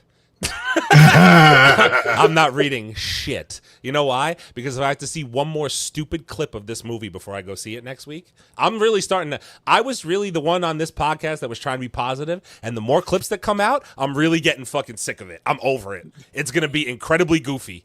It's gonna be the goofiest fucking Superman movie ever at this point. I'm telling you, I have and I know people are gonna be like, "Boo, Superman." All right, if that's your Superman, cool. Like, good for you. That's awesome. Good for you, bro. All right, some more Superman news. We got some. James Gunn says there was a scene that they cut out that Crypto was gonna get kicked by Ultraman, and they cut that out. Punched. punch kick, he was gonna whoop his ass. They should have kept it in. They should have kept it. They should have kept it in. I probably would have liked the movie. Now you know, them animal rights groups would have been up James Gunn's ass if they It's a said, super dog, man. It's a super dog. They don't care. It's a dog. They don't see it like that. Most of the people don't be watching a lot of that kind of stuff anyway. It's a dog. That's all that matters at the end of the day. Whatever, man. Hey, if DC can put a baby in a microwave, I mean, for real. Put a It's not- freaking whole it's not- child in a microwave. It's not the same DC, bro. Yeah, people care more about dogs than they do babies in microwaves. That is very true. Yeah. That is very Exactly. true. all right. They James just- Gunn says, So, wait, a New York City judge just passed that dogs are now part of the family, and if something happens to the dog, you are due restitution. It's in the news. Go Google it. I was gonna say I did see that. all right, so let me get the dog's social security number then, motherfucker. I mean, word. Me claim on my taxes. Can I What's claim good? them on taxes? That'd be great. What's good? That'd be I great. feed it, I clothe it, it do. fucking lives under It my lives roof. in my house. For Right. free? True. Give me the dog's social security number, then we can talk. Until then, Ultraman should go fucking kick Crypto in the nutsack. All right, James Gunn- Wait, brother man said yeah, but Superman blows the dog away while holding up a kaiju. But I mean, he's saving that dog. It's not violent. He's saving that dog with his breath.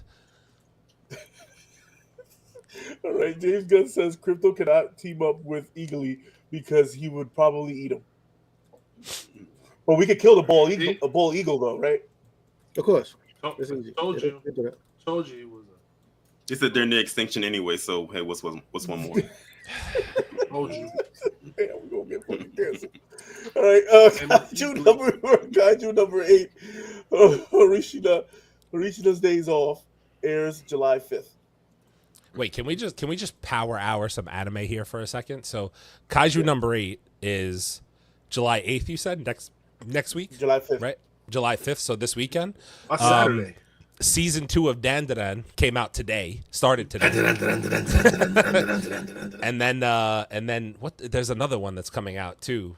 In the near future, at least I think Chainsaw Man is coming out by the end of the year with the movie. Chainsaw, I think something like that. Chainsaw Chainsaw Man. is in the news, yeah. So anime is finally well, not finally, because it had a pretty good start to the year, but now we're coming full circle with all this shit. Yeah, I'm looking forward to Kaiju for what it's worth. Kaiju and Solo Leveling were like right here for me for a minute, and then Solo Leveling just did his thing, and you know, Kaiju took too long. But we'll see if Kaiju number 8 season 2 lives up to hype, man. I heard it's fucking dope, so we'll see. It just took too long to come out with season 2, in my opinion, but you know. It is. All right, Predator Badlands and The Running Man are both dropping on the same day. Yep, gonna be in the house all day long with that. Not going outside. Wait. So these things are coming to streaming services? No, Running Man is. No, I think both of these are going to movies. Movies. Yeah. No, wait. Badlands is a show. Badlands is a show. Badlands is But Running Man drops in theaters that day, though. Yeah. Yep. So Yeah, well, I'll reserve my my wants to see that. All right. James Gunn confirms that Nubia will be making her live action debut in the DCU. I don't believe it. Who is this? Nubia. Yeah. So I'll believe that when I see it. yeah. So first of all, I don't believe that it. just scares the shit out of me, because if you know what the cover of that Wonder Woman with Nubia looks like, Wonder Woman gets her ass handed to her. That just scares me. Like, I'd like to see it, but I'm just also very like, we know what they do. Yeah, we know what they do. So so for those who don't know, Hera apparently had Wonder Woman and Nubia. They're actually sisters and whatnot. Yes. Nubia hands Wonder Woman her ass and ends up having to leave and start her own kingdom and whatnot. We have met our quota. Yeah. So, yeah. Wonder Woman getting her ass kicked? Yeah, no, that's not gonna happen. Yeah. They ain't a dude. They ain't gonna but did you see the chick that's in the rumor if it's gonna be regular Wonder Woman, the chick who they're thinking about? Oh, the 5 foot. Okay, I seen two different things. No. She's tall. She's relatively tall. She's 5'7". It's tall. Oh wait. Oh, you talking about the other one? It's the Dominican chick. She's Dominican. Yeah. She's Dominican. Doesn't matter. No, it might matter a little. I might go watch Wonder Woman. Yeah. Put it in there. Put it up. What's that? Wonder Woman 204. Wonder Woman 204. Check that. Hang on. Yeah, I have a. Hang on. I have it. There you go. There she is. There she is. There we go. Okay, so Leo, I can see it. I'm in. I'm in. I don't see the picture. You can't see the picture on screen, bro. Oh wait, hold on. I think my computer's delayed. No. What? So who's I'm playing? in. No. So now there's two rumors being said. There's a rumor saying that it's regular Wonder Woman, but she's gonna play her, and then there's the Nubia. There's the Nubia thing going around. So can you see it yet, Leo, or no?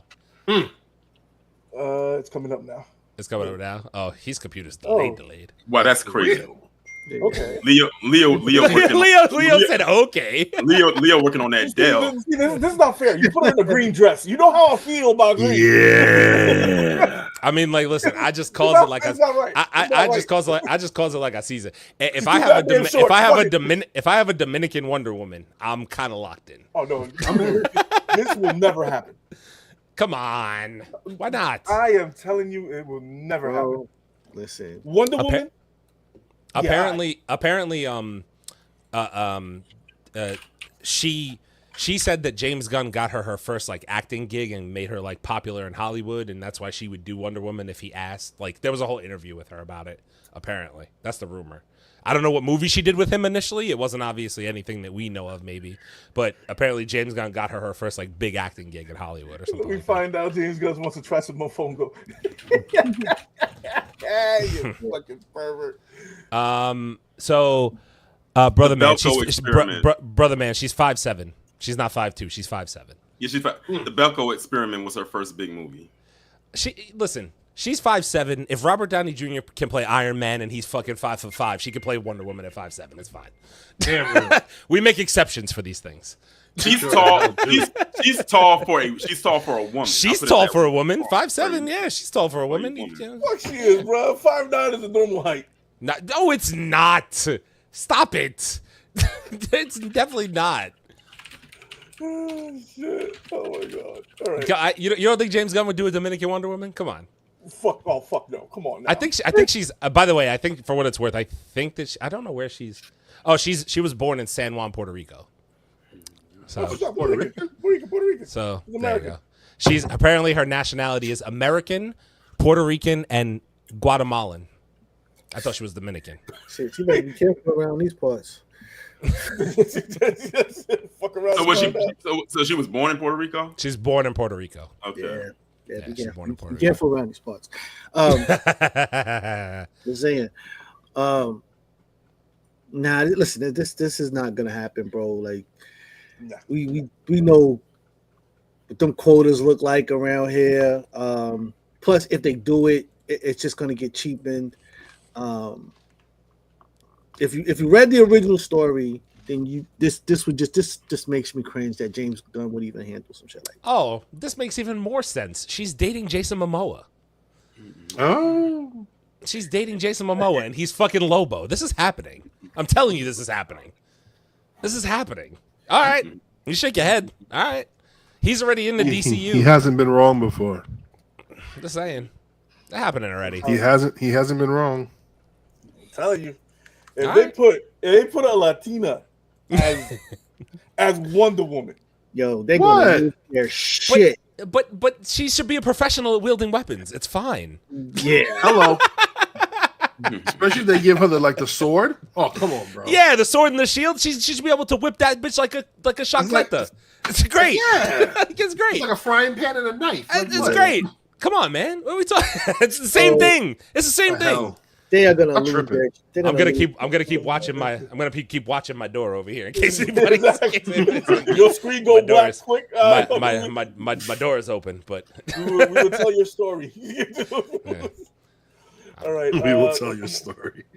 We were talking about some old school anime, also some anime. Fist of the North Star, legendary shonen series, is returning after 40 years. Yo, I'm like excited and scared. North Star. Fist of the North Star is Wait, super classic, man. yeah, but what? See, this is my They must be trying to hold on to that IP. Yeah, that's. Listen, man, you got to be careful. You got to be careful, bro. You got to be real careful, man. You can't. Son, You could completely screw this thing up. The first aura glow, you gonna fuck with the first aura glow. You saw what the fuck you did to that movie, right? Live action movie that they try to do. This is I don't know, man. Like it seems like they're trying to do, like between this and Akira, like there's just. Well, Akira's officially dead. Is it dead? It's scrapped? Yeah. Akira is officially scrapped. Taika Waititi is not getting anything on. He's officially canceled. There is a guy. Yeah, it's officially scrapped. good. Oh shit! Akira writes up for grabs as Japanese sci-fi. Oh wow. Yeah, So Akira writes up for grabs as Japanese sci-fi leaves Warner Brothers. So it's part of the Warner Brothers breakup thing. I guess it got. Oh, it's a part of the breakup. Oh shit! Okay, Yeah. I didn't know Wow. that. Let somebody good get Let's it. put some money Yo, on. when Put some money Disney's together, his boys. brother. Let's put some money Somebody together, together, boys. boys. Let's put some money together, boys. Let's go. Come on, sons. Come on. Akira, a Mancave101 production. I'm down. Yo, that shit. Dogs. That should have been Down. I'm down. live action. Oh, crazy. Kaneda's wearing Tim's. Like, let's go, son. Oh god. Tim's in a As long puffer, as you have baby. Let's something in go. the face, son, you know? Yo. All right, The Boys season 5 wraps filming. Okay. Everybody go. In Everybody the last season at that. Everybody Just going bring down. it out. Everybody That's going all. down. Just bring them out. Bring them out. Okay. Speaking of the boys, does Homelander die in the last season? He has to, right? No. Probably not. Well, they have another spinoff after that. He's better than He's better than all of you. I am better. You're better. I am I'm better. better. I think a lot of people are gonna die in the boys finale. Like a lot of characters are That's gonna a die in the boys finale. But you Like remember how the season ended? They had captured all of except Starlight because she flew away. because She was the only one that got away. Starlight's little ass is Well, fucking she dead. officially left the show. She left the show. She left the show. That's news. She left the show apparently. Yeah. Well, she After said the she season, she though, said her goodbyes. Wrapping. Yeah. She said her goodbyes, so she's not going to go back for any spin-offs or anything. So she's done. Yeah. After this last season, she's done. So We got a couple comments here. Akira needs an anime adaptation of the second part of the manga. Yes. Agree or disagree? Agreed. Agreed. Agreed. But it has to be done right. I don't play games. Any updates on Naruto yet? Nope. Nope. no. Nope. Just keep reading the manga. Homelander dies or gets depowered. I could see him getting depowered somehow. With all this, I could see it. Oh, because remember in the Gen V, remember Victoria had that virus, but she's gone because Butcher killed her. But we still don't know what she did with that virus, though. Yeah, that part. Yeah. Listen, if they want this shit to be epic, they gotta kill him in the story. I think so. Gotta be dynamic, bro. I think so. Hey, let I him also die think- and be Dracula in the Marvels. Dracula. Yeah, we're not getting a Blade movie ever. Ever. They could bring back Drusilla or Wonder Girl from the TV show Wonder Woman before. I think I was meant as a joke. Drusilla. I was about to say, what the fuck? I don't know. All right. The Last of Us creators has exited the TV series. I heard about that. Yeah. Oh, Neil Druckmann left the show because it's fucking dog shit now. Great. And so did Naughty Dog, by the way. Yeah, of course they did because HBO made it fucking garbage. So it sounds to me like they wasn't allowing him to do what he really wanted to do over there. It sounds to me like it was some creative differences. which I don't know why, because like the season 1 was pretty flawless. But you know how they go. That's the same thing. You know what happens when you got a lot of egos in the room. Did you watch season 2? Are you asking me? Yeah, did you watch season 2? Yes, I did watch season 2, and we all know what happened. I can understand why he left after season 2 because it's fucking trash. That's why I said they probably didn't allow him to use really flex the way he did with the first season. Sorry, listen. You guys know how it goes. If you hurt something near and dear to my heart, I'm gonna crash out about it. And The Last of Us is almost on that fucking verge for me. Like it's almost right there with Thor. It's right there with my Thor crash out. They wrecked season 2 so badly. I would never go back and watch it again. Like never. I would never go back and watch season 2 again. Never in a million fucking years. No way. Slow burn for you. It was terrible. It was terrible. Like except for the zombie chase scene in the snow. One of the best scenes in the entire show. After that, all fucking downhill. Yeah, all downhill from there. Everything. The zombie attack was good too. That was a different episode. The zombie attack was good. That was the golfing and the zombie running. That was one episode, right? That was in 2. Yes. In the snow. In the snow. That was all one episode. That was episode. But I did like the train scene too. That honestly might have been the best episode. I hate to say it this way. That might have been one of the best episodes of the series. The snow scene. It was dope. That was a really. But then like they started so good, and then like the last like 4 or 5 episodes were just not that fucking good. They just weren't. How many episodes was it again? It was 7 in total. 6 in total. 6 in total. Because I can remember me liking like 4 of them. I didn't like the last 2 or 3 in a row. Yeah, just the rest of it just got crazy. It just got like definitely didn't like that. That's what I'm saying. I like 4. Like the first 4. I liked little. Like it's not to say that I liked the stalkers. I thought they were fucking really cool. Like it had didn't parts. see much of them. It had parts, but you didn't get like enough of it. You know what I'm saying? You didn't get enough of the shit that you actually wanted to see. You know, that I think that's my biggest problem is they focus so much on like I said, I'll say it till I'm blue in the face. You're gonna continue to sit here and make this not a revenge mission. I didn't believe it was a revenge mission like I did when I was playing the game. I didn't. I believed it was a couple of girls out on a fucking stroll trying to kill the occasional bad guy and encounter some zombies and you know it's fine. We're out here. They're just out on a stroll having a good time. Where's the fucking horse? They left the horse behind. Like there was just messy shit all over the place where I was like, all right, I guess. All right.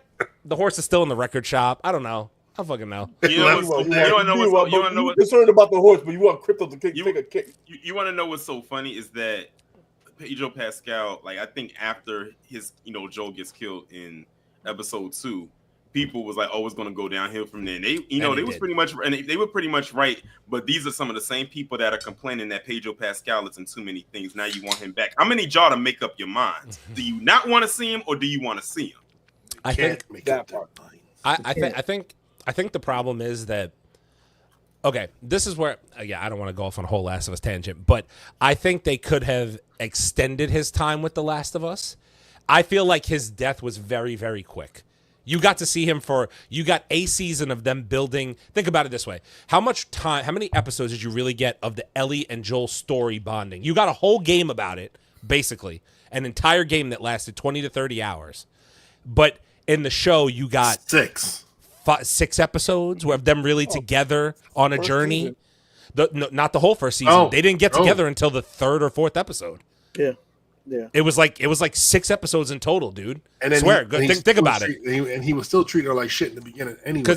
Because the beginning of the season, remember, you saw his story, you saw her story, and then they merged their stories like 3 episodes in, if I remember correctly, right? So then you got the whole last end of the season was them together, but at first he was like an asshole to her for like the first 2 episodes or so, and then he kind of warmed up to her as it went on. So you got a total of them together for 6 episodes, whereas in a game, you had a whole game of them bonding and struggling and killing zombies or walker, whatever you want to call it. I forget what they fucking call them, but whatever.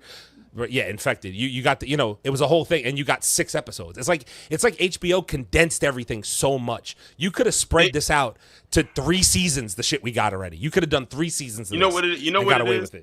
Remember, and I said this before. Remember back in the day how they used to have 22 episode seasons. Mm-hmm. If this was back then, you could flesh all of that out in 1 season. Mm-hmm. But now everything is so small. Like it seems like as more time goes on, the seasons for shows, whether they're streaming or not, get shorter and shorter and shorter. That's why looking back at it now. That's why looking back at it now, in hindsight, them doing what they did with Ironheart 3 episodes last week and 3 episodes this week wasn't a bad idea. When I look at it now in hindsight, that wasn't a bad idea. And going forward, I wouldn't be surprised if they did that. We'll get to I like the 3 episodes because either way you're gonna complain about it. So if I knock it out in fucking 2 weeks, I'm good.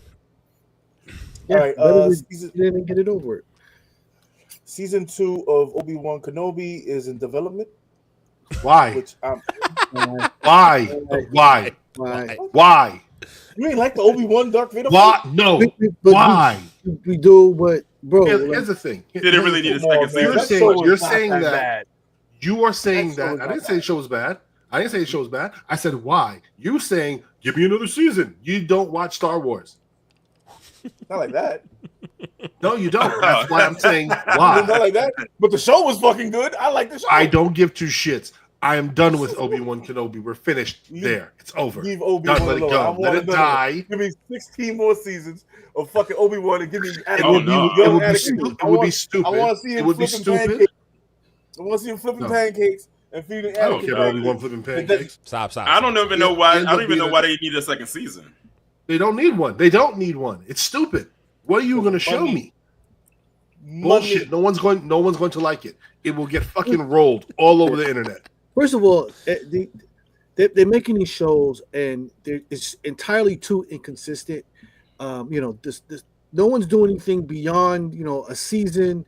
So why engage? It doesn't even the show doesn't even wrap up. Like you go watch this 6, 7, 8 episodes. It ends on a cliffhanger, and then there's 3 years to wait for them to pick the story back up. Maybe why am I invested in this? I don't care anymore. Dominic said, "Didn't the Obi-Wan story end?" Yeah, it sure the hell did. No, he's laundry, bro. He's laundry. It's over. He's laundry. Where's the next season of Ahsoka? That I can understand. Give me another season of that shit. Yeah. Isn't that already a thing? That's on the docket. I don't bring it out. What do you say? Put the fries in the back. Give me that shit now. Like Tay said, it's taking too long for them to develop this shit. Yeah, people are starting to lose interest in these characters. If it takes you more than 2 years to make a fucking show of a hit, which Ahsoka was. Yeah, we don't need Obi-Wan. Give me more Ahsoka. Facts. Give me Grogu. All right, James Gunn reveals that Supergirl will be kind of a mess compared to Superman in the DCU. What, is she going to be doing coke or something? I'm just saying, she's Superman's younger cousin. She was already a mess. And she's seriously open, and she's more powerful than he is. Yeah. Which is just weird, but... I was about to say something, but I had to catch myself. No, is she younger? I thought she was older than him. I'm not going to say it. She's younger than him. She's younger. She's younger than him. She's more powered. She's more powerful than him. I'm going to ask a stupid question. Does it hold up to comic relevancy? Is she more of a mess than Superman? Okay. Well, she definitely is because she's still learning, and then she's young, isn't she? She's younger than him, right? But also based off of her background when she's found, she's gone through some things that she has to kind of work out. So this is, where this comes from, and this goes back to kind of Superman being found by the Kents and grew up in a certain way. She kind of grew up in an opposite environment, and now she has to work, navigate through that. But I don't know, bro. Now I know why Corn Sweat said this. David Corn Sweat wants to explore the romance between Superman and Wonder Woman in the DCU. So after you told me that would make sense. Yeah. But here's the thing. He has a death wish. Jason Momoa's woman. You just don't do that. Yeah. I'll bet you do, little guy. You better just slow down. He may play fruity and stupid on some films, But Jason Momoa is a beast. He will break Corn Sweat in two. And not only that, Corn Sweat gonna have to deal with his own wife. Tripping. What's wrong with this guy? He said, "Hey, He's the one who said it, not me. I understand. I mean, yeah, I get where you're coming from. Understand, but bruh, we miss 100% of the shots we don't take.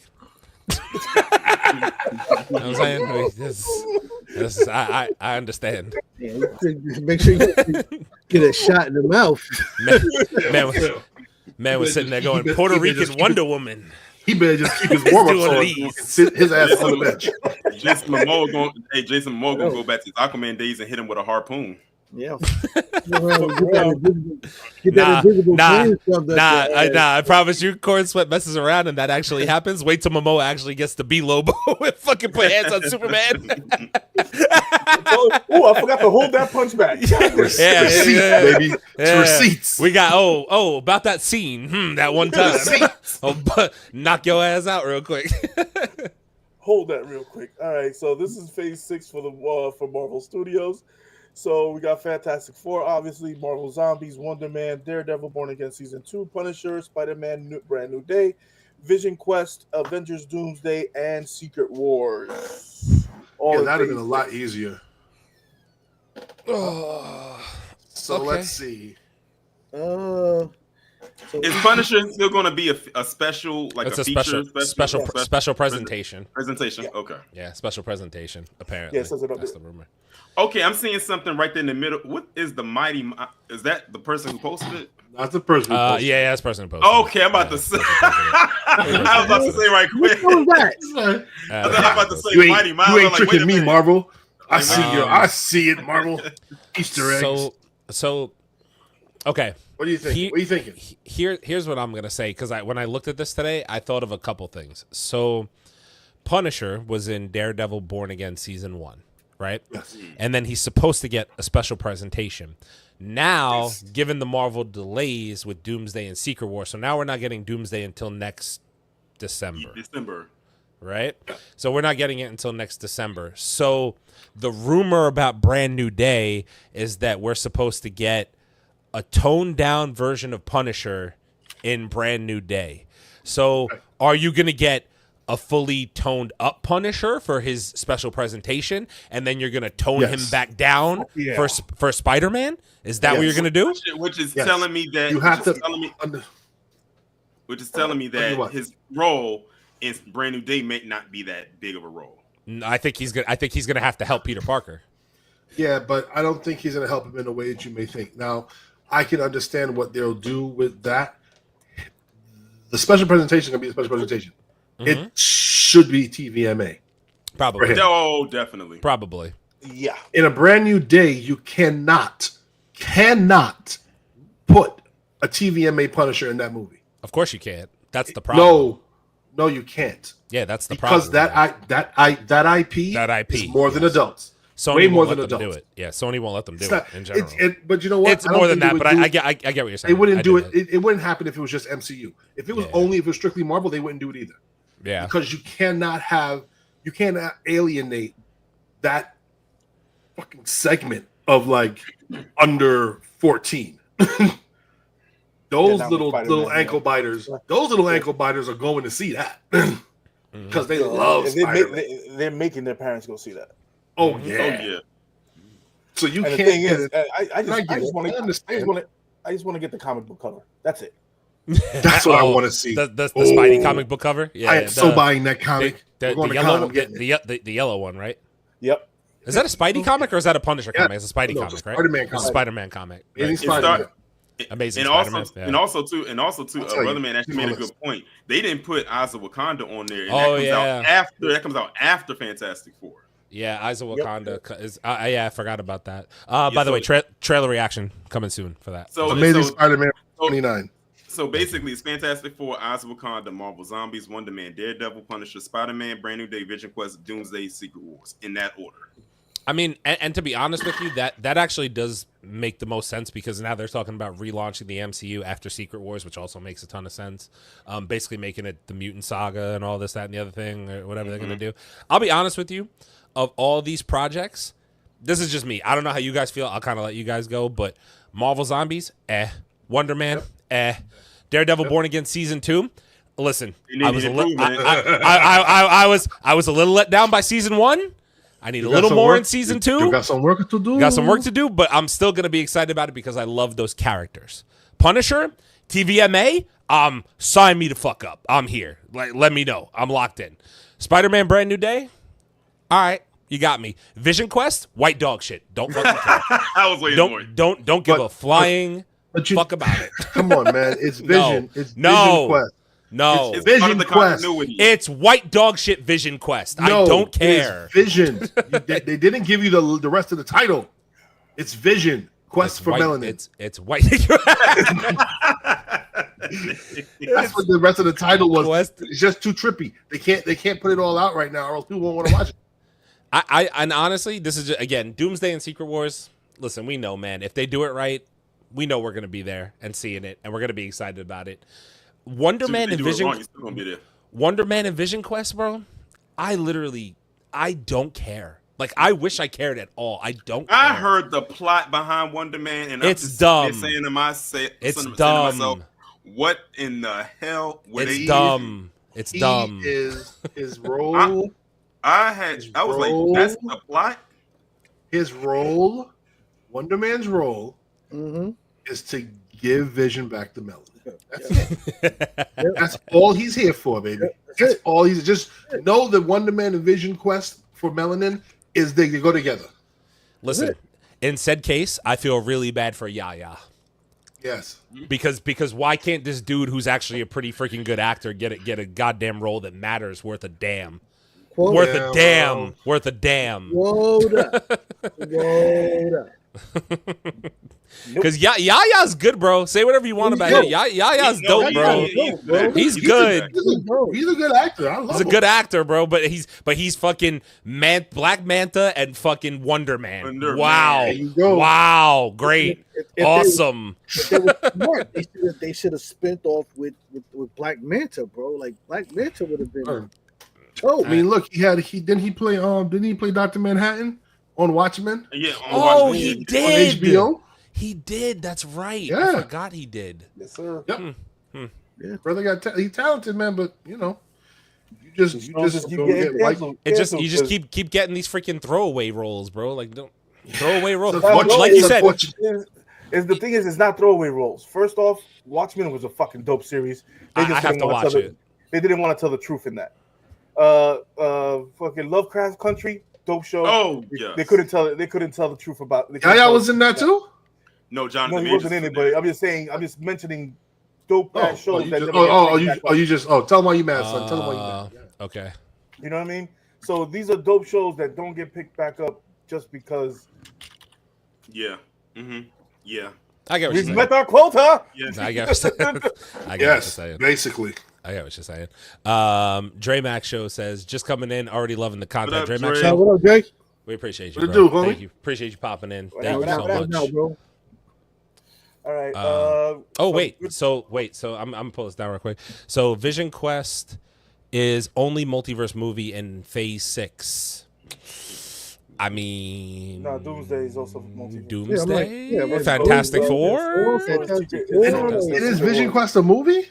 No, it's a show. show. It's a show. Yeah. But it's weird though, because the latest rumor says that, like, apparently I don't, Leo, I don't know if you have this news or not, but it's like a big thing rolling around that, like, apparently, like, the movies are gonna be like the big events now, and then like the Disney Plus is gonna be like the grounded superheroes and like, you know, the Daredevils and you know them. Sure. The, you know, Makes okay. sense. Like it kind of makes sense if you think about it, but it's like, yo, if that's the case, I need Disney Plus to. It's good. Nah. Budget-wise, Yo, Dorian? budget-wise, that's a good thing because No. when it comes to Disney Plus shows, they're not going to put a big giant movie budget behind these shows. So making them street level is good because of the budget. Now, when it comes to the movies when they throw the bank vault at it, then that's when you really can flex a little bit more. No, you gotta be careful though, son. You gotta be careful because they have a lot of characters on TV that need money behind them. The Moon Knights. Moon Knight. Money behind them. You get into certain stories for Daredevil, you need money behind that.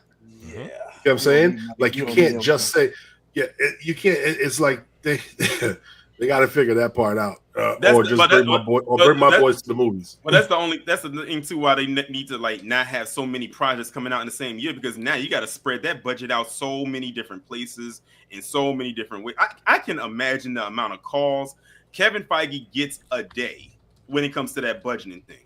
Oh, we need a couple mil more than what we have here. Oh no, we need some more. We need more time. I wouldn't want to be on the other end of that phone.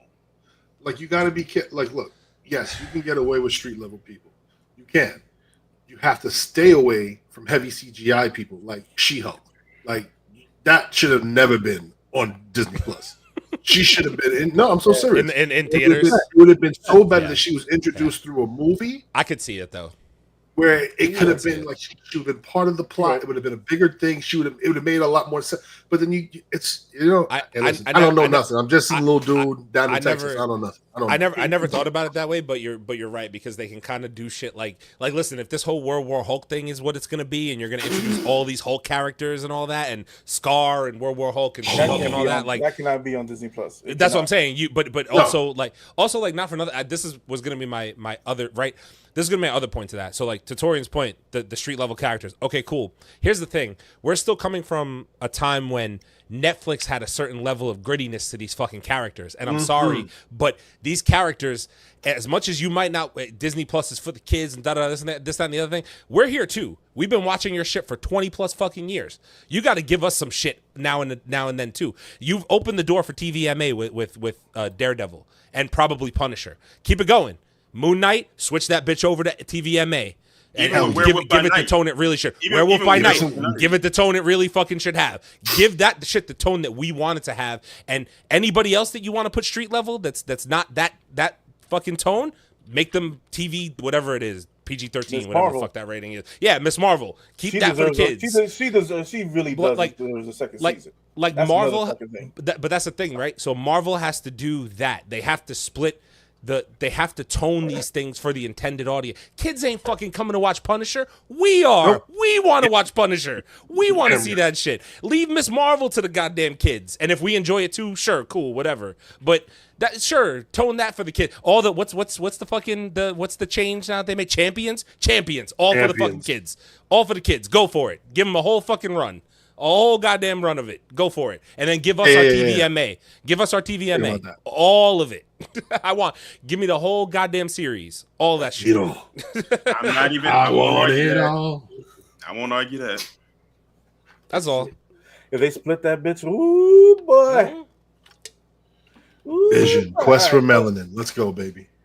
All right. We got some fucking great news. Keith David tears up after Walk of Fame star announcement. Congratulations. Nice. Shout out Keith David, bro. Long overdue. Yeah, true. Give that man his props. That man has voiced and it better not be in no fucked up spot either. That's all I'm saying. I had to look it up. Yo, Keith David has appeared in 400 film, TV, stage, and interactive media roles. That's great. Like, I was thinking, like, yo, he's been doing this forever. Look up all his animation voice acting parts. Yeah, you'll be surprised. Yo, that's him making that voice. Him. Shit. And Keith David been around for Goliath, baby. Years. Wow, shit. Who did he play in the Gargoyles? Goliath. Oh, he was Goliath in Gargoyles. Nah, he's the man. Fuck that. He's the man.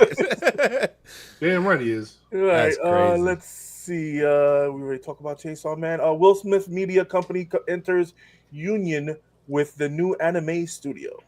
Yo, is it me or everybody's doing anime now? Like Will Smith's doing anime. Megan Thee Stallion's doing anime. That's why I said we need to put together and get that Akira. Akira IPs, dog. Mancave101 Productions. I'm down for anime. Let's go. Yeah. I think we're gonna have to have a meeting. It's crazy. Like everybody's doing anime now, bro. Mm-hmm. They see the market for it. The market is finally there now. I mean, I think it's the thing of at a time it was only catered to a certain like demographic, but now that it's completely opened up and expanded more, I guess you can say the world has gotten a little bit more smaller. So now it's opened up so everyone can see it. So now everybody's like, okay, let's officially tap into this. I will give all of you. You're welcome. You're very welcome. Okay?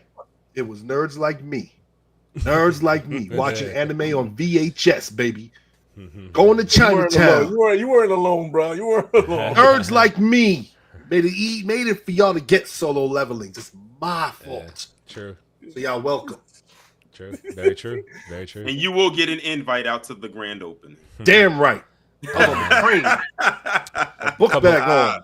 A couple quick comments here. Oh, sorry. Did you want to say something, Leo? Go ahead. Yeah, the Taika Waititi's going to be directing it. Stop. No, now that they've introduced Mephisto, we're gonna get into that in a little bit. Yes, we will. You can now do a proper Elsa Bloodstone, Ghost Rider, Midnight Suns. Yeah, but like Ghost Rider's gonna be Ryan Gosling, so you know.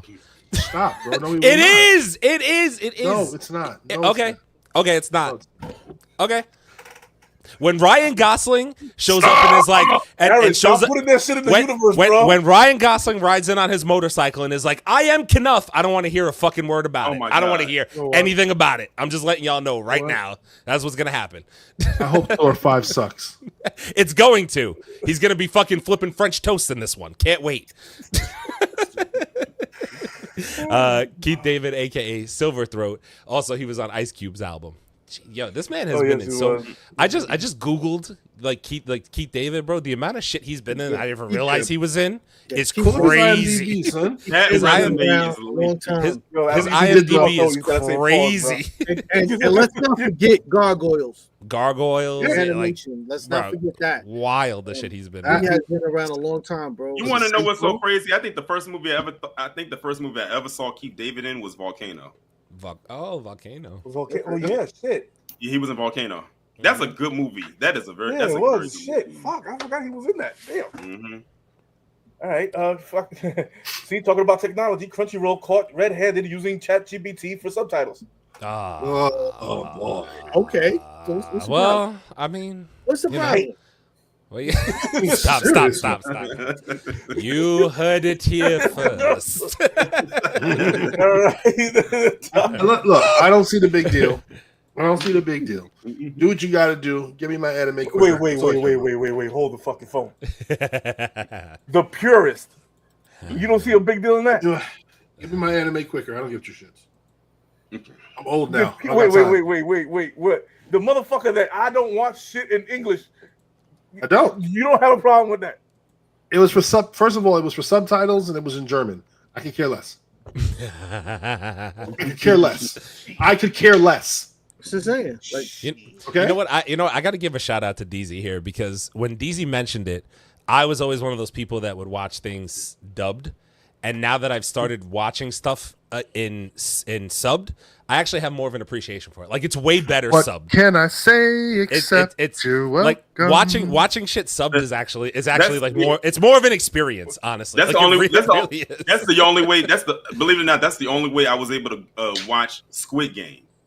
Because I tried to watch it with the English, but then it was like it just didn't match and it looked weird. So sometimes I said, let me turn it off. Just and let them do their thing, and I said I can follow along, and I was able to like it and appreciate it more like that. Mm-hmm. Dorian, don't ever watch an old kung fu flick.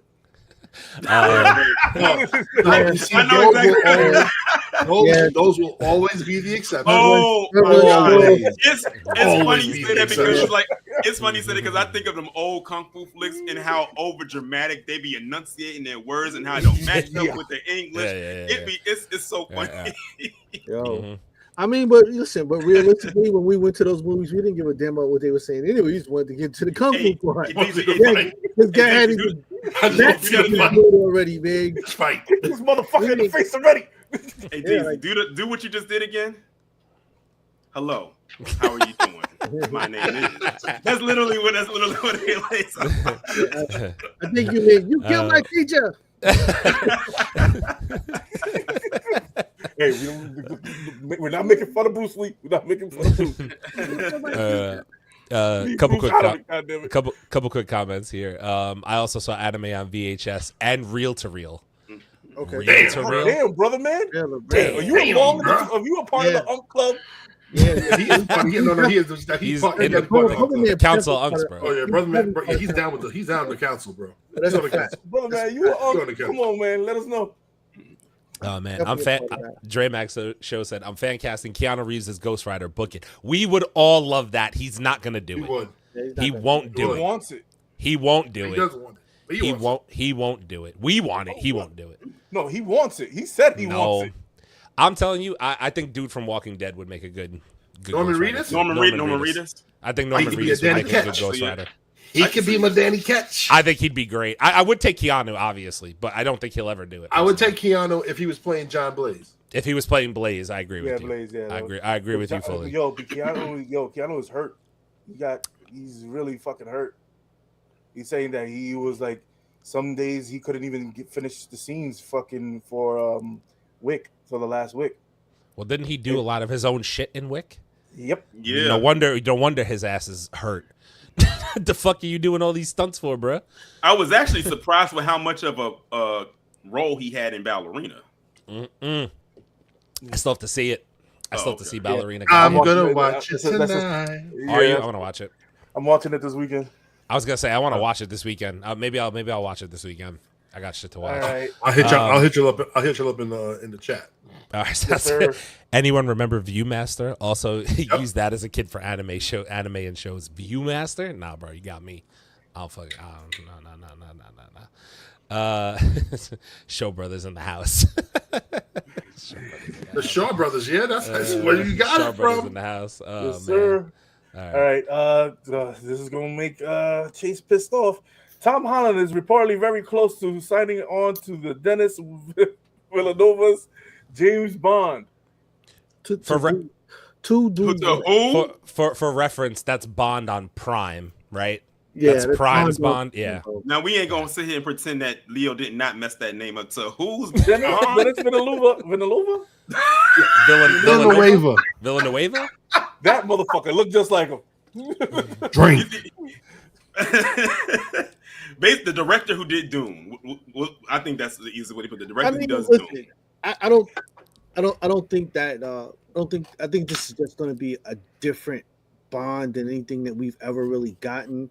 Doom was dope. So I just don't know if he can do Bond. Like Bond is a different animal. Yes, thank you, brother, man.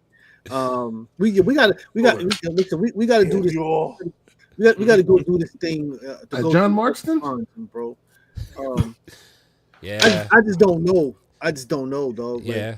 We ordered our Bond on Temu. It's fine. I will say this though.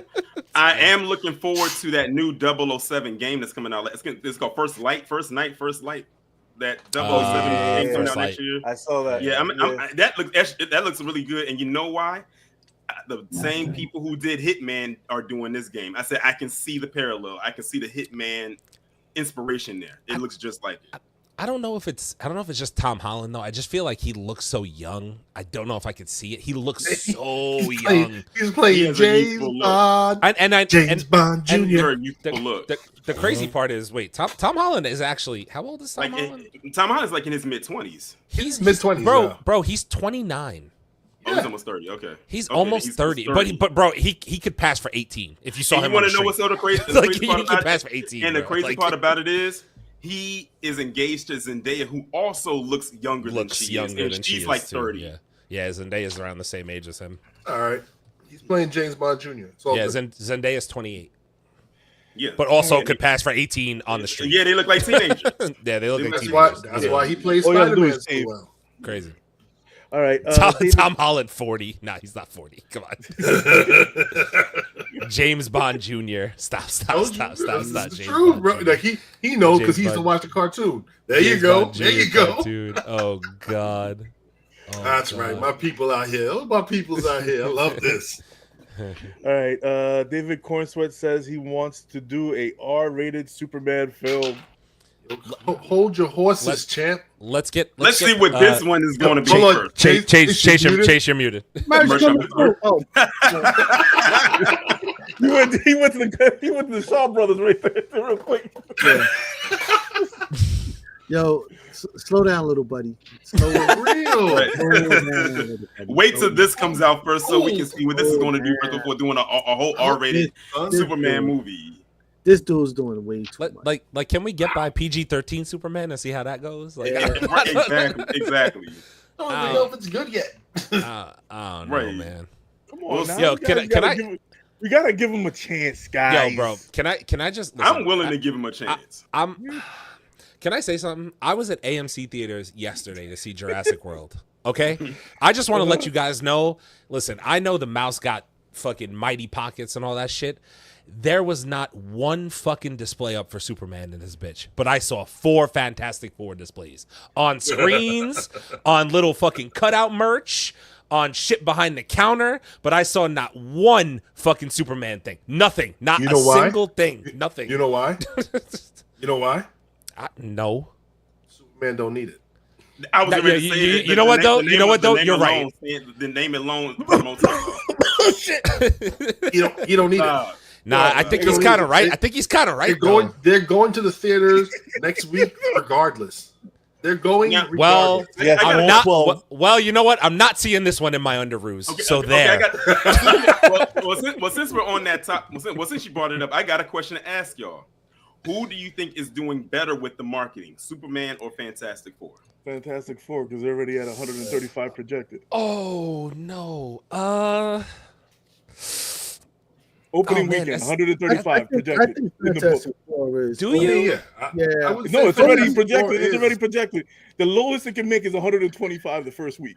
The thing is, Superman has come out with all these clips this past like week. Yeah, but I all think look goofy. They do. I agree. I'm in full agreement. They look goofy. I'm in full agreement. But I'm also just kind of like, James Gunn's doing this press tour. Corn Sweat's on a press tour. Like they're doing that. I feel like Fantastic Four is kind of low key right now. Yeah, I know. The movie's out next week. But you have it's to start doing that stuff. Hey, listen. Bear's coming. But is Fantastic Four doing anything 2 weeks prior? They will. Yeah, you think so? Yeah, they'll be on They're a tour gonna the do week Morning before. America. They're gonna do all that shit. Yeah, they're gonna be everywhere. Let me also just say this: the movie comes out next Thursday and Friday for the normal folks, but for the VIPs, I'm going Wednesday. Tuesday. I got. Oh Lord! Listen. Leo and I are going Wednesday in IMAX, bruh. Oh, hey. I mean, you know, I get to experience all this dog shit in IMAX. I can't wait. You saying you can experience all the Crypto's dog shit? Yeah, can't wait. I can't wait, bro. Hey, if Superman picks up a pile of dog shit, it's not believable. It's not believable. If he doesn't pick up a pile of dog shit, a crypto-sized dog shit. But you know what? You want to know what's crazy? I believe that I've seen with Fantastic Four, what I've seen is their biggest marketing campaign right now was the one that was probably their worst visually is the Fantastic Four Little Caesar special. The Little Caesar special. I've been seeing everybody go around to go get and order Little Caesars just so they can get the 4 boxes, the 4 characters. The 4 character boxes. The 4 character boxes. I've seen that. So also interesting. The Fantastic Four popcorn bags with the little pop inside of them. Mm-hmm. I see a lot of people pre-ordering those too. Dude, the merchandising. I think Fantastic Four is going to take the merchandising. Okay, I know for a fact. Can I tell you something? Because I saw this earlier and I just had to mention it. So now the Galactus popcorn bucket is getting berated on the internet for being $80. $80. I can see why. Where's hold on. Y'all still gonna try to fucking buy it. You still gonna try to fucking buy it. You're gonna try. Don't tell me you're not. Of course you will. I'm getting it. And what's the size of the bucket again? The fuck you did. It's 19 to 20 inches of Galactus, from what I understand. Jesus Christ. And it lights up. 17.5 inches. I saw a comment on the it said somebody said that mouth better open real good for $80. You want to know? I was crying, bro. I was like, yo, that's fucking hilarious. You know what would be dope? You know what would be dope though? Just imagine if, like, you know how they do fan screenings for like movies and stuff like that. What if with Fantastic Four, if people bought the Galactus popcorn bucket when he appears on screen, that the bucket activated and lit up Came on the screen. That would be fire. But don't tell the people that's going to happen. Like, let it be unexpected. They'd be like, what the hell is going on here? I will say this. They would talk about that. Would be talked about so much after the movie. There ain't no popcorn going in that fucking bucket. I'm buying it, going right through the fucking car. That shit ain't going nowhere near butter. It will be going nowhere near that. It has electronics inside of it. I will say this: it's a 1 watt bulb. That's just going inside. $80 is a lot for a popcorn. Woo! That's a lot for a popcorn. Like you said, people going to buy it. Like I would go buy $40 popcorn buckets, and I'm like, damn, this is steep for a popcorn bucket. But obviously, I want look, they're fucking look. I got half the Deadpool collection right the fuck there. You know what I'm saying? They're all sitting right the fuck there. But like $80 is like, bruh, like that's. But you got to think. But you got to think about it this way. This will be the last major popcorn bucket for the MCU until Brand New Day. That's a whole year and some change until Doomsday. They're not doing what for. Wait, hold on. When does Brand New Day come out? I think now it's scheduled for after Doomsday. I think that's the rumor. Pushed it back? Well, they pushed it back because now they're saying Brand New Day is going to be before Secret Wars now at this point, from what I understand. Well, in that case, not until Doomsday. Can you imagine what the popcorn buckets are going to look like for Doomsday? Nope. Better be Doom on the throne. I'll tell you that much. That would be insane. And that's what, okay, brother man, the Herbie popcorn bucket is also kind of fire. Like the Herbie popcorn bucket is kind of fire. Herbie's like crazy. Whereas like way more usable. Whereas like, listen, I'm not gonna sit here and roast Superman because I do think the one that Regal's doing, where it's like his laser lights up the popcorn, is really dope. But if you thought my ass was gonna go spend $40 on a goddamn crypto bucket, you got another thing coming, bro. I would. Somebody out there's buying it. Nope. If I see any silly motherfuckers walking around with a goddamn crypto bucket, I'm knocking that shit out of your hand immediately. Don't do that. That's crazy. And if I see anybody letting their children eat out of a fucking dog bowl in the movie theater, y'all let me know what the news report says when he does that, because that's exactly what it's going to end up on the news. Crazy man. Mancave101 Podcast. Crazy man. Crazy man. A Superman movie. Knocking people's buckets out of their hands. Right. That's crazy work. But I knew this dog was going to get so much fucking promotion because he's a model of James Gunn's goddamn dog. It's the cuteness factor. That's what they're going to sell. It's the cuteness. Did you guys catch that in his fucking interview where he said that? He was like, "Oh, I got a really bad dog, and then like I made crypto after my really bad dog." I was like, "You fucking pretentious bitch! Like you had to make the dog after your dog? Like how fucking like Dude, the thing is, forget it. Everybody I can't even. Got to get paid, bro. His dog got a paycheck for that too. Probably used him as a rendering, bro. There you go. He probably used him as a rendering. His wife is in the movie too. Shit. No, so there you go. Love this. Yeah, Fantastic Four got Pop-Tarts. They shitting on Superman. they do have Pop-Tarts though. They do have Pop-Tarts. They do have Pop-Tarts. They do. You're right about that, though. They do. Yeah, but this is true though. Fantastic Four, like DZ said, they have to do more. They have to do more. I mean, like that's kind of true. Like Superman's gonna make its money. And also too, you got to think, Superman has been around for a very long time, and just like Fantastic Four as well. But Superman as a media property has had more success than Fantastic Four as well. Fantastic Four has had way more misses than hits, whereas Superman has had more hits. Fantastic Four hasn't had a hit. Hasn't had a hit. Listen, not one. Listen, just because we tolerate a movie doesn't mean that they had a hit. We like one aspect of the movie. Let me put it this way. And Silver Surfer. That's it. But let me put it this way. It's had a hit as far as like with it as being a comic run, but not as a movie. Yeah, where Superman has had a hit as a comic, a movie, and television show and animated series. Oh yeah. So but listen, don't get it twisted though. Fantastic Four is very popular. It just has not had the cinema success that Superman had. but people know Fantastic Four. They know the Thing. They know the Human Torch. Dr. Doom is very well known as far as a toy is concerned. So, you know, they just need to knock it out of the park with this movie. There's always older toys for Fantastic Four. Everybody knows. Everybody who's old enough knows about Fantastic Four. Everybody's seen the shitty old fucking movies. And we've seen the fucking the cartoons were all right. I'm not gonna go to the animation because I kind of like the Fantastic Four cartoon. Yeah. Even though it was a little bit old, but whatever. But you cannot compare Superman with Fantastic Four. Superman is the first superhero. Nope. You just have to be realistic with that. You got to be realistic about that. Superman is Superman. He's had success. He has failure. He's had failures, yes, but he mostly has been batting a fucking 100. But Fantastic Four hasn't been home So we for a very long time. We about to It's see. coming home. One more week and 3 more weeks, bro. Yeah, that's One all. more week and 3 more weeks, bro. And Aaron, the other blue people.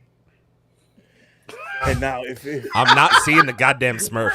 Not happening. Not happening. I'm not interested in his Rihanna and Smurfette. Is not happening. I don't care. Nope. I don't care. Who's where playing does Smurf Gargamel? get a big ass forehead? Who's Gargamel? Who's playing Who's Gargamel? Gargamel? Oh, Who's playing God. It's Gargamel? David Cornsweat. I'll tell you. Stop it. Shut it.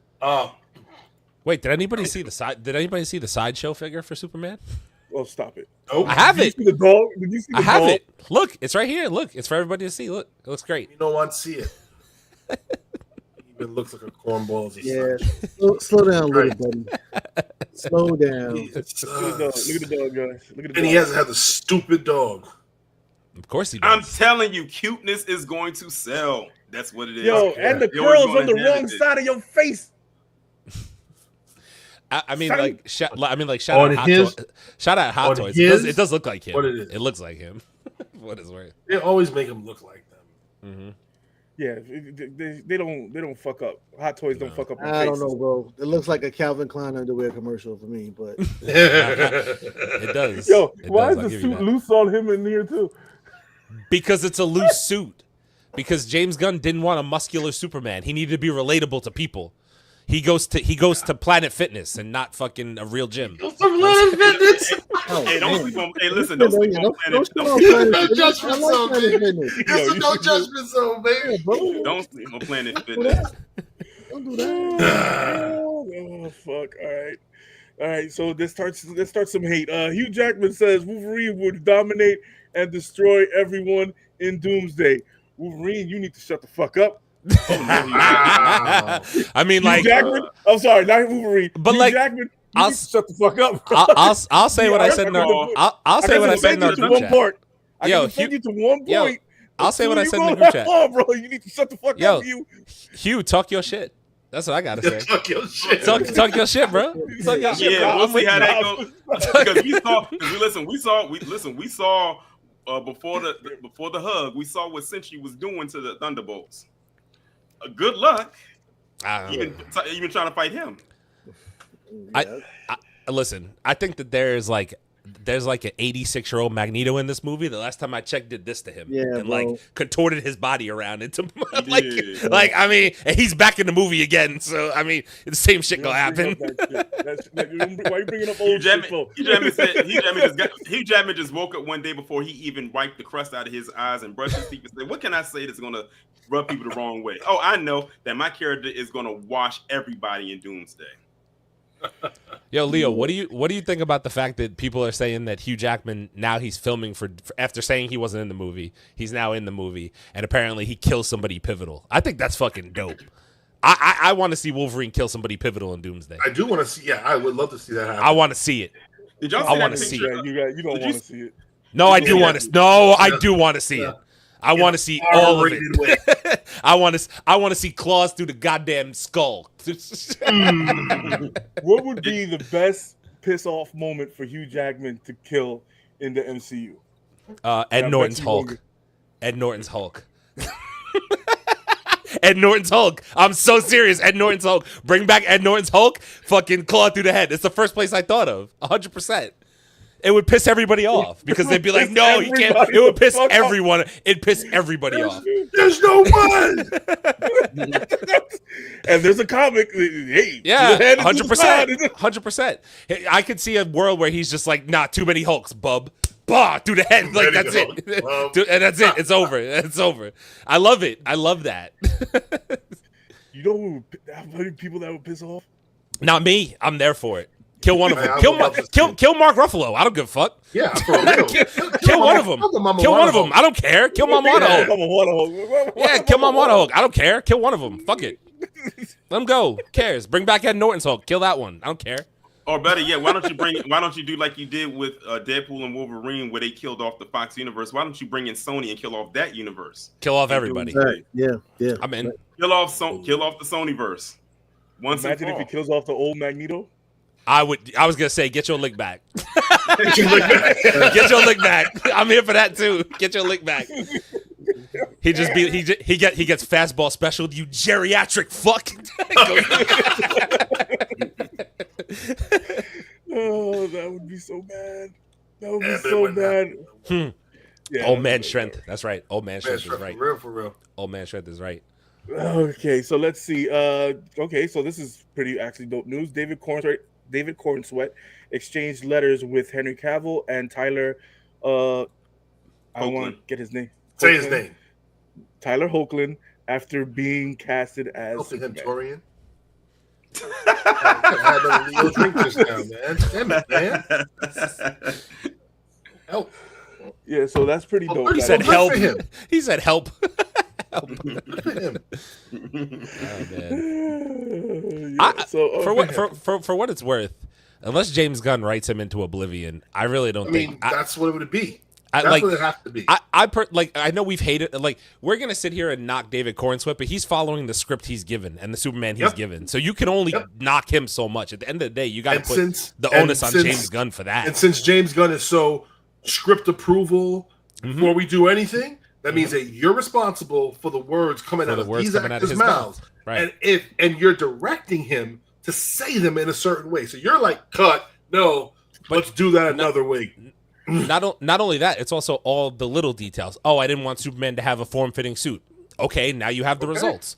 But David Cornsweet did the work and got his muscle mass up to 240 pounds for this role, but you wouldn't know it because he's wearing a fucking loose-fitting costume. So, okay, there you go. He wearing his big brother's suit. But am I lying? No, like, that's James Gunn. That's creative direction. Okay, if that's what you wanted. I will never. If this movie is shit, I'm not knocking the actors. You can't knock David Cornsweet. I will not knock the actors. I will drag James Gunn every moment I get. We have seen 5 clips. In 3 out of 5 clips, Superman has been whining or fucking crying like a bitch. That's James Gunn's writing. That's James Gunn's writing. That's y'all have seen 5 clips. I'm not watching nothing until Tuesday. You're too old for that. I'm not even until Tuesday. I'm trying I'm trying not to see. But wouldn't it be something though? What if those clips were some dummy clips, like something that was left on the cutting room floor? And they listen, let me tell you something. If you know what, Torian, I will play devil's advocate with you. If that's what it was, and this movie is a fucking banger, fucking kudos to you, then James Gunn. Kudos for pulling the wool over our eyes. Okay, slow down. He's not that clever, bro. I know that, but I'm just saying, bro. I was playing the advocate. He said, reel it back in. Get it back to his if it happened that way. He's not that clever. So guys, you think WB gave him the budget for dummy clips? Let's calm the fuck down. He don't have budget for dummy clips. I'm just trying to be a little optimistic. Calm down. If you could cut a $90 million Batgirl movie, you could get some dummy clips going, bro. Come on. Everybody's gonna be surprised when Henry Cavill pops off that mask in that Ultraman costume. I don't think that's gonna happen anymore. It would be cool. It would be cool if it happened. Honestly, they did. When he pops off that fucking when he pops off that helmet and he's been whooping Superman's ass half the way through this fucking movie. We'll see. Because that's that's gonna be probably the big surprise. That's the only thing that could probably save this movie when Henry Cavill takes off that black fucking mask. Come on now. He wearing clothes from the 2000s. Don't get mad if he's wearing a headband and some big ass pants and a 3X shirt. Yeah, bro. I mean, White tee, baby. 3X white tees. Let's go. I don't want my Superman walking around like fucking Soldier Boy. Crank that Soldier Boy. You. I mean, he did do the Superman that hoe. Imagine, I'd be down actually. No lie. What? Imagine he just starts cranking that Superman on fucking screen. No, that would have no. Listen, the amount of ass whooping that he's taking, he's gonna be having that Nelly Band-Aid. The marketing department for this movie would have been off the chain if they would have used "Crank That Soldier Boy" as the music for that trailer. 100% would have been dope. Would have been dope. Well, they don't have the rhythm for that. They don't have the rhythm. They don't have the rhythm. for that in this movie, dog. Not enough melanin on that side for it, bro. His brother name is Corin Sweat, bro. If they would have did. Like the internet, like we've been talking about. What if Mr. Terrific comes out playing to hip hop? That's how we know he's black. He will. He will. He will. I fully expected at this point. He's gonna come out to a hip hop beat. That's how we know he's black. That's what the internet's saying. X gonna give it to you. X gonna give it to you. I wouldn't even be upset. That's my favorite X song. That is my favorite X song right there. I wouldn't even be upset. How do you know he ain't Carlton from Fresh Prince and whatnot? Come out, Tom Jones. Some Tom Jones. Everybody looks at him. He's like, "What?" It helps me think. Oh God.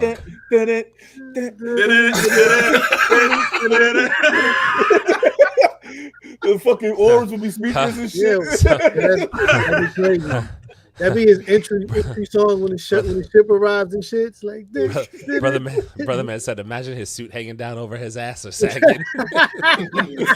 Oh God. Some folks on the internet are already mad that Mr. Terrific and talking too black in quotes. Because you know when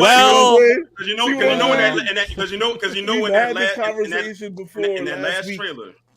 We had this conversation last week. You're damned if you do, and you're damned if you don't. I know what? I wasn't gonna say nothing, but I noticed it in that last trailer, the one y'all couldn't get up because of the copyright and everything like that. Mm-hmm. But when he was talking to Superman, when he said, "Quit playing around," I said, that sounds like how I would say it if I was in that state. I would say it just like in that same cadence, just like that. And then Superman was like, "Say what?" No. Oh God. Sorry, I couldn't resist.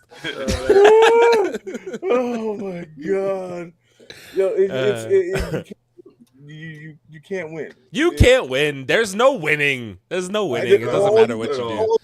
All that I wish and I want from what we do on this podcast is that we try to carry it with integrity, tell a couple of fucking jokes, and try to be to the truth as close as possible. Definitely. To the best of our fucking knowledge. That's it. I don't want to favor something. I don't want to deny something. We joke around about shit. We all want DC to succeed, but it is what it is. We tell the truth the way it is. If you don't like it, switch the fuck off. Listen, this is the last time you guys are seeing us until Superman comes out. If Superman is the blockbuster of the summer, we will all come up here next week and go, damn, that movie fucking slapped. We will come here and tell you. Shirt. I'll be in the super shirt, baby. You'll see me in a super shirt. If it's good, I'll go get a Superman shirt and I'll be up here next week. Guaranteed. I'll be up here next week. But wait. But if it's bad, I'm gonna get that big goofy-eyed kaiju and put it on the fucking internet. I want y'all to understand something. To the people that's watching this right now, that might not be familiar with the channel. 1, 2, 3 were fine with it, but the one right there in the middle is the only one that said if it's bad. All the rest said if it's good, we're gonna do this. But this is the one that said if it's bad. Like he's already going into this expecting this to be bad. So this is the one right here you gotta convince. This is the one you gotta convince. No, the thing is that like we've always said, we want good fucking content, no matter who it was. I was one of the biggest fucking fans of the fucking Penguin. True. That is DC. Yeah. I do not hate. If it's good, it's good. I'll tell you the truth. I'll give you my honest opinion about something. If I don't like something, I don't like it. If I like something, I like it. Nobody's gonna sway my mind of it because I've done my research and I know what I'm talking about. To my eyes, if I give my opinion on something, I'm trying to tell you the honest opinion that I have about it and the truth, the facts that I know about it. I don't put my fucking emotions inside of it. Doesn't matter how bad do I hate James Gunn and how bad do I hate Corn Sweat.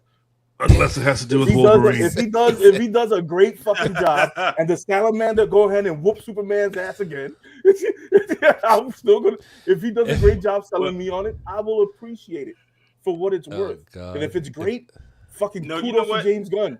You know what? For me, it's not even whether or not y'all are going to like David Corn Sweat as Superman. I can't wait to hear your critiques on Crypto. That's what I'm looking forward to. I have to ignore that dog the whole fucking movie. I have to ignore the dog. That little fur baby gonna be in your face the whole time. It's gonna be. It's gonna be in your dreams. I'm telling you right now, the first thing I'm gonna say when that dog pops up on screen is you got to put that motherfucker in a muzzle and put him on a leash and put him somewhere else away from me. Don't do that. Crate, Crypto. Get in the goddamn crate. Yeah, crate. Exactly. Get the fucking crate. Your little ass in the crate, little bastard. I don't know, man. Crate is laced with fucking kryptonite. Penguin was fire. If it's trash, Leo crash out's gonna happen. Leo, if it's really bad, I could definitely see Leo crashing out next week. 100%. I totally see it. The thing is, I will give it if it's good.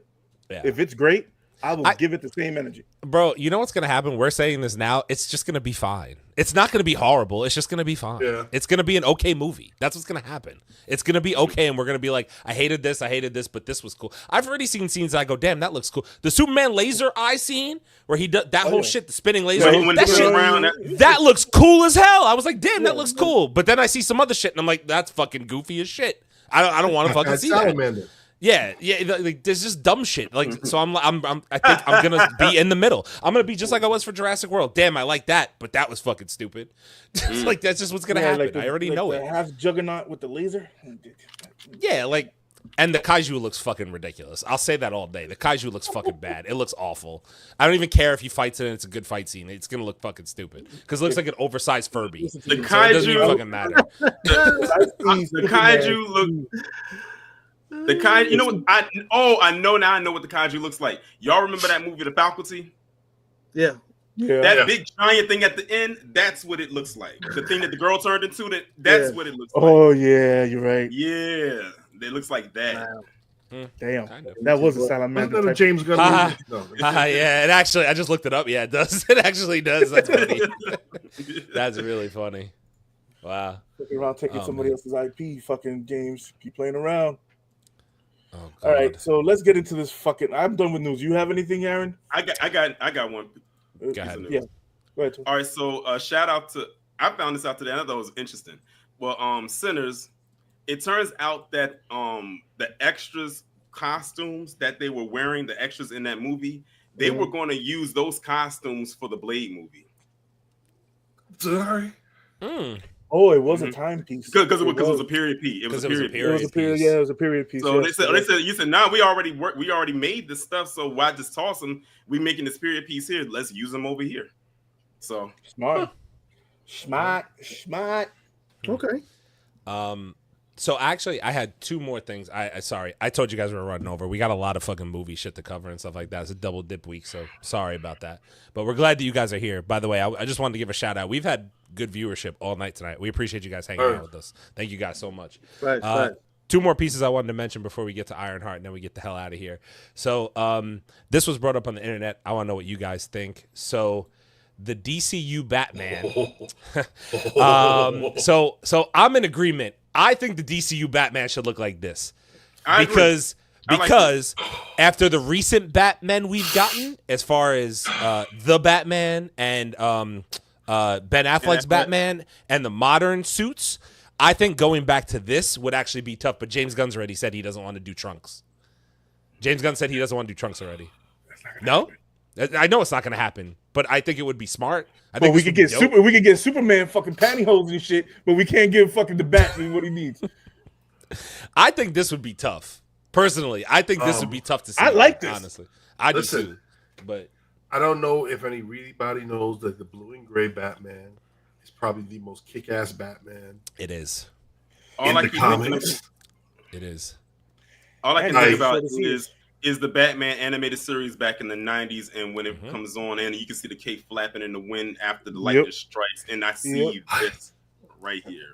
And also keep in mind, like this rendering is like the old school, but also mixed with the modernization. You know what I'm saying? Like it's like a hell, because like the old suits we saw done like this looked like they were made of fucking like kids felt and shit. Like that's the truth.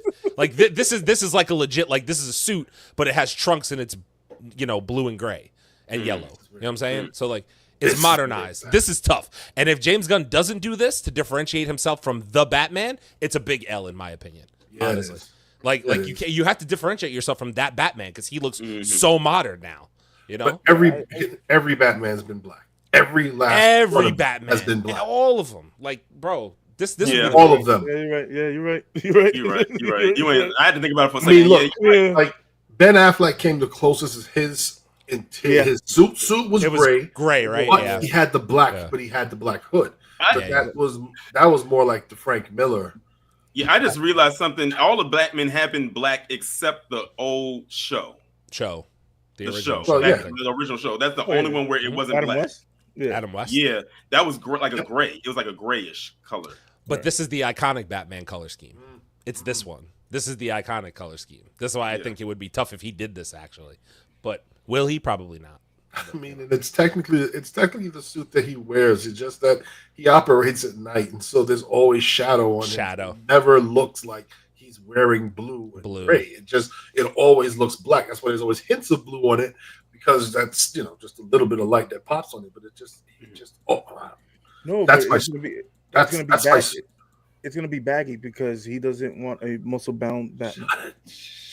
Yeah, exactly. And then one more that Chase dropped in the chat that I actually thought was really interesting. So I'm gonna put it up here. So there was a little debate about these Spider-Man covers. I'll read it for you because I know the print's a little small, but you could see the 3 covers on here. So the original on the left is a 1999 cover by John Romita Sr.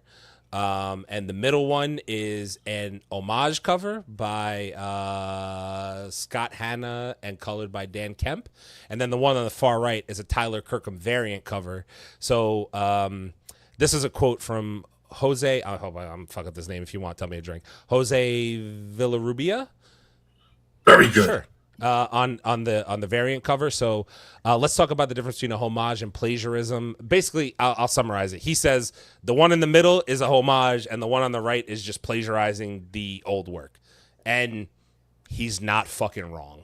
Like the one on the right is literally plagiarism. Literally the same one. It's the only thing. The only thing that they did different is that they took off Peter Parker's Spider-Man and changed it to the Amazing Spider-Man. That's the only thing that they changed. That is a city backdrop. The city backdrop in the rain. Oh yeah, in the city, and they do the city backdrop. And they change the way the rain hits. That's it. The rain hits. Wait a minute, hold on. Wait a minute, hold on. In the original one, the city backdrop is there, but it's kind of faded. Like you gotta really look at it.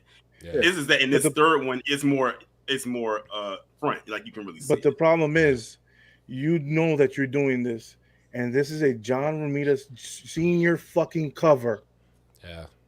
You don't do that shit without getting fucking permission from him and his son. I was gonna say from his son. Well, yeah. So why would you fucking do that? Why? So let me ask this. So I'll ask you this. This isn't the first time we've seen it happen. No, 100% not. So why are we so up in arms about it now? Well, because John Romita Sr., bro. Well, listen, okay. I'll tell you this. I personally have been questioning these things for quite some time because once these legendary covers come out, and now it's like, oh, I get an opportunity to do a cover. So what I do is go pull a cover that's legendary and basically copy it, and then because even the middle one is like, bro, you added some lightning. They did a different building where he's standing on a ledge. Right. So it's just meant to cause enough nostalgia for you to pick it up because it looks like the Romita cover and whatnot. Yep. And for me, it's like, don't get me wrong, like the artwork is dope, but it's like, bro, like what are you doing? because mean, look, we're kind of okay, tapping the legacy. how many Okay, but how many Spider-Man 300 homage covers do we have out there? Oh, so how many? How many? What the hell is it with the Wolverine with the Hulk in his claws? How many of those homage covers do we have? Jesus, yeah, but they all got the okay from the Frank for the Wolverine one. They all got the okay from what's his name? Oh, God, Jesus Christ, Rubenstein. They got the okay to do that. I can't read what's in there. Is he saying that he didn't have permission to do this? So I can. Okay, I'll read it this way. We can. So this is the quote. One more time, let's talk about the difference between a homage and plagiarism. The image in the center is a great example of a homage. As I mentioned before, John Romita Jr. revisited his earlier cover. The original was penciled by him and inked by his father, John Romita Sr., and colored by me. This is the person who colored the middle one. For his Amazing Spider-Man 43 cover, the new version was inked by Scott Hanna and colored by Dan Kemp. Each of them did not try to mimic what was done before. It's clearly inspired from the original, but it adds something new. It's not a trace, not a copy. It's respectful and creative. You should not mistake both images. In their penciling, their inking, and their coloring. Now look at the one on the far right, the Tyler Kirkham variant cover for the Amazing Spider-Man number 26, colored by C.C. De La Cruz. It's not an homage. It's a complete ripoff. That's what that quote says. Yeah, so I mean, so the one in the middle got the okay from the one in the middle got the okay from the Romitas. Right. The one in the end did not. I mean, if you really look at them, the one on the left and the right are basically the same, except minus a couple of little. But you get this. But you get the same thing with every other homage cover. You do. You do. I get the Tyler Kirkham is done. Spider-Man 300. He's done Amazing Spider-Man #1, the Torment cover. He's, like, people have done these things. Clayton Crane, the same thing. He's done these things. They got in the okay. Listen, I personally don't care about the okay. That's the difference. You doing my work, my father's and mine's work. The couple, he didn't do a lot of work with his father, John Romita. So are they saying that they're not selling this cover? This cover not going to be sold. The problem is they don't own the rights to it. The problem here is they don't own the rights to this because Marvel owns the rights to it, and so they sell it to whoever they want. Yeah, but normally you will go to the artist who did it first before you think about doing it. Yeah, but this kind of respect. Back, you know what I mean? This goes back to what we were talking about earlier with the 300 covers. Once you start doing this, whether you got permission or not, you open the floodgates. And now, like you said, how many variant covers of that 300 cover are out there? And how many variants of those variants? Like, what's the Do You Poo? Like, oh yeah, that dude straight rips off every cover. Rips off like, yeah, but they all got this licensing from the company. Listen, at the end of the day, it's too much for me. After a while, like, I'm sorry, I'm a little longer than two. We come from an age where if somebody had a reprint, we would use it for toilet paper. And now, the new thing is to foil the cover. Literally foil. So now, it's foil. So it's like I don't really like the foils. I still don't care for a reprint. I want the original. It's nothing to do with their artwork. Their artwork is dope, but once you start homaging these things, and some of them are clever. Don't get me wrong. Some of them are really clever, but once you start homaging these things, you just open up the floodgates for me, bro. You're an artist. Do your own thing. Why do you need to homage something unless it's that artist's birthday or you're celebrating him because he's gone or whatever it is? That I can understand. But if you're not doing a 100th anniversary issue of this particular cover, there's no reason for you to homage any damn thing. You're just being lazy, in my personal opinion. And stealing somebody's great fucking work. That's literally a copy and paste, bro. It's mostly a copy and paste, yeah. But they're all copy and paste. They are at this point, yeah. There are. Every last one of them is a copy paste, man. Yeah, I don't care who you put in there. The black Spider-Man, the red Spider-Man, silver Spider-Man. It doesn't matter. Or you put Spider-Girl, you put Spider-Gwen. It doesn't matter. And you want to know the truth of it, honestly? we joke around all the time, but like, because obviously, like, oh, we joke around about movies a lot, right? About how, oh, everybody's just remaking and we're just remaking and we're remaking and we're this and we're that. It kind of applies to everything, but like, the second somebody does something different, like, I'll give you a perfect example because it's funny because it's Spider-Man, right? Like, we asked for like new poses of Spider-Man, but like the latest ones we've gotten have been like Spider-Man's whole asshole as like the cover. I'm not even saying that to be funny. Like, it's funny, but I'm saying it to be, but like literally that's what they've done. So it's like, I don't know if I asked for Spider-Man's whole ass to be the fucking cover of the goddamn comic book. So I'd rather you homage dope shit than give me Spider-Man's whole ass in my face looking at a goddamn cover. You know what I'm saying? Like, it's weird shit like that where I'm like, I kind of understand. Like, because maybe they just did it better earlier and you all can't come up with new creative good shit to do. So if that's the case, if that's the case, then, you know, but I would say, like, listen, get permission or get rights to maybe use the shit or like whatever. But again, I'm not in the comic industry. All I know is I just like dope shit. So the original artist needs to just stop saying no. Or stop saying no. Yeah, I was gonna say. Well, start saying no. Yeah, I guess. Or start keeping your own fucking content. Yeah. Don't sell your content. The problem is when the John Romita did that, he was licensed under Marvel. Marvel, once you sign once you sign that paperwork, whatever you put pencil to paper or pencil to fucking computer, it's theirs. They have the right to do whatever they want with it. I'm not saying that they couldn't use it. I'm saying it would have been cool if I'm just saying it could have been cool if they would have got the okay from John Romita Jr. to do it. That's You're not what I'm wrong. saying. You're not wrong. Yeah, I get it. Just to respect his father. You know what I mean? Yeah. I mean, yeah. I mean, well, it's actually Junior's penciling. Mm-hmm. Yeah, His Junior's father's inking. Inked it. Yeah, because Senior was an inker, a great fucking inker. Did a lot. Ironheart. Okay. So finally.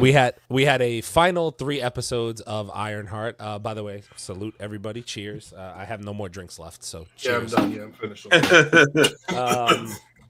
So cheers. We're going to get into Ironheart. You guys had a lot to say about our Ironheart video last week, and we really appreciate it. Thank you so much. Thank you so much. Thank you for the engagement.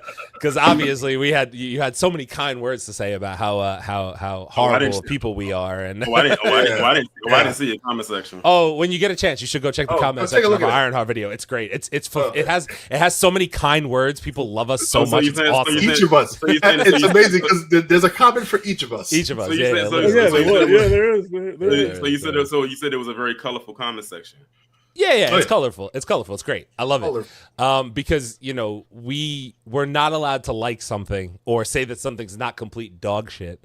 Because a lot of people don't like it or feel a certain way about it. And that's okay because everybody who has a channel is entitled to their opinions. And if you have, and guess what? If you have this keyboard, you're also entitled to an opinion. But most of you post shit and don't have pictures up next to your name. So you're all really adorable, just so you know.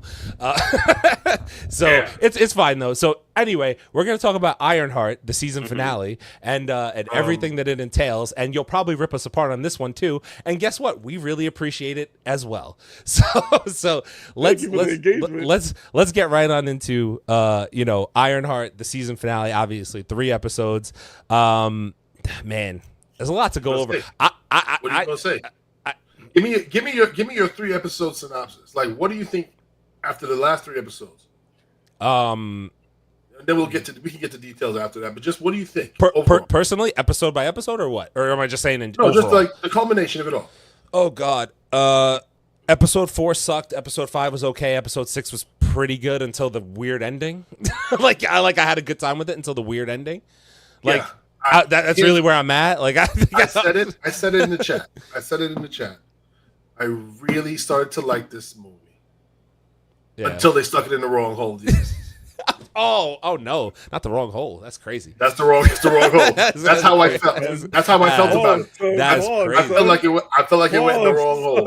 How'd the Diddy dinosaur get back here? I don't. What the fuck? I'm so serious. We'll get into it, but that's how I felt. Like the episodes leading up, I was like, ooh, and then they went into the wrong hole. I was like, what? I thought. Listen, I thought the pacing was kind of odd, honestly. Like it was odd. Like it went like this. It like they had to wrap it up. It like went all over the place for me. And like I said, I'll say again what I said last week. I didn't find myself like, oh my God, I fucking hate this. I was just kind of like, okay, like it's fine. I'll tell you this right now. I'll let you guys talk because I feel like I've been talking a lot because I actually have to go do a bathroom break anyway. I will say this.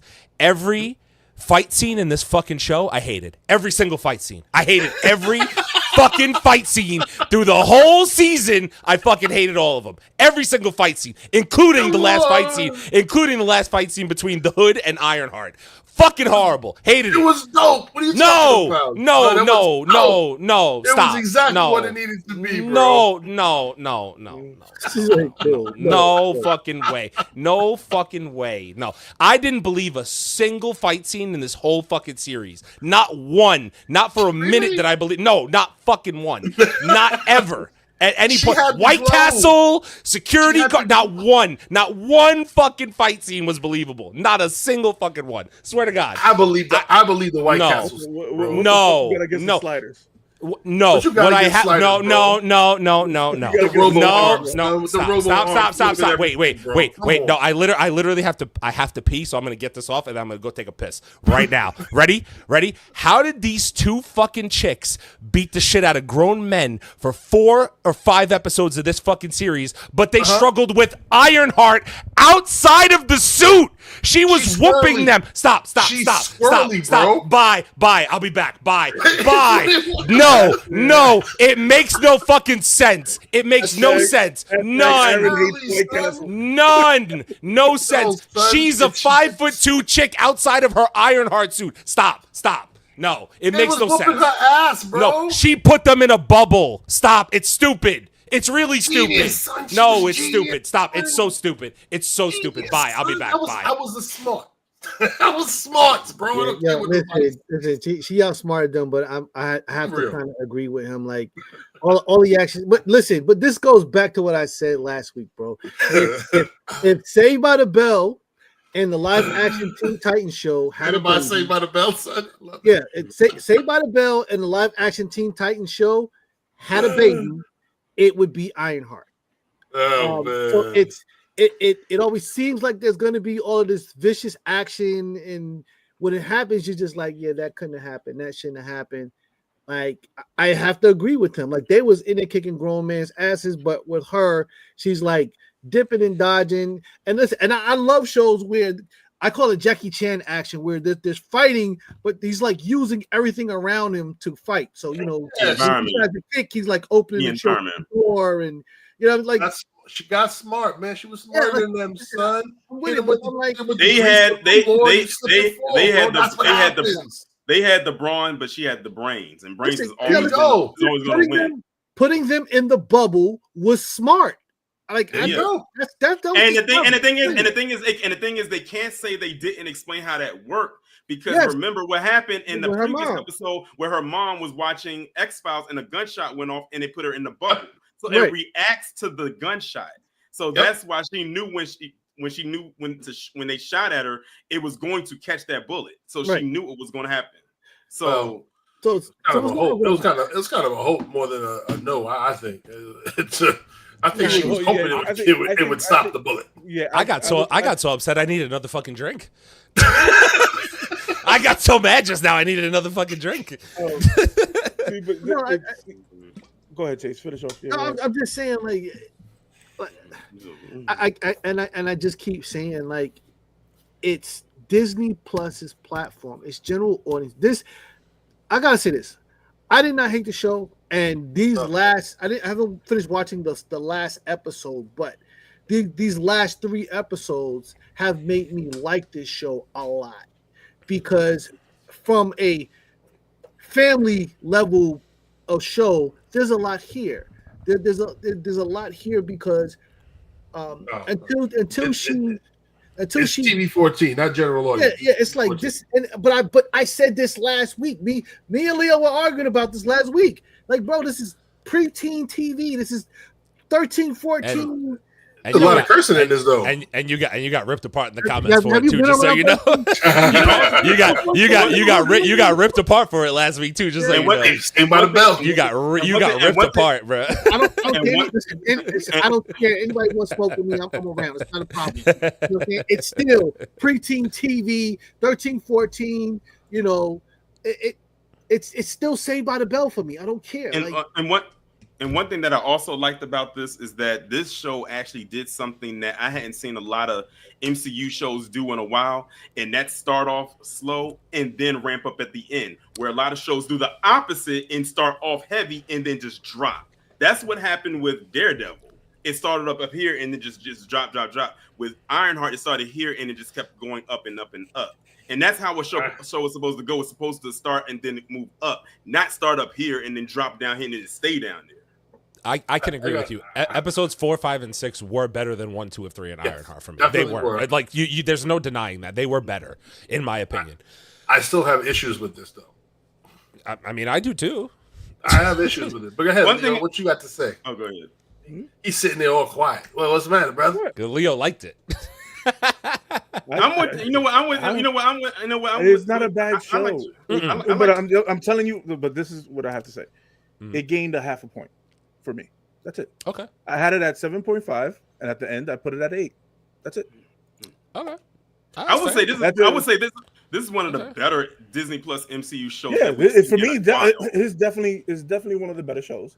It's definitely one of the better shows, and it's definitely more relatable, and it's definitely. I don't know. I liked it. For me, it made more sense for me. Be careful. I'm going to hate this now. Be careful calling it relatable, because now people are going to say you depict all black people as thieves. So be careful what you say. Okay, Wait. We can jump into that one right off that. I want to say something real fucking quick. That's reality. That's what they said in our comments. First off, this is the internet. You don't know me outside of this fucking internet. You don't know what I've been through outside of this fucking internet. So if I say it's fucking relatable, it's fucking relatable to me. I'm not trying to gain your fucking opinion or gain your fucking trust or gain anything out of you. I'm talking from my life experiences, my life. It's relatable to me. That's what it says to me, motherfuckers. If you don't like my opinion, fuck off. Yeah, I mean, basically what he said. But let's. I'm a grown ass fucking man. I do this to entertain and to bring joy to people's lives and try to tell as much facts as I possibly fucking can about a show and about a culture that I like.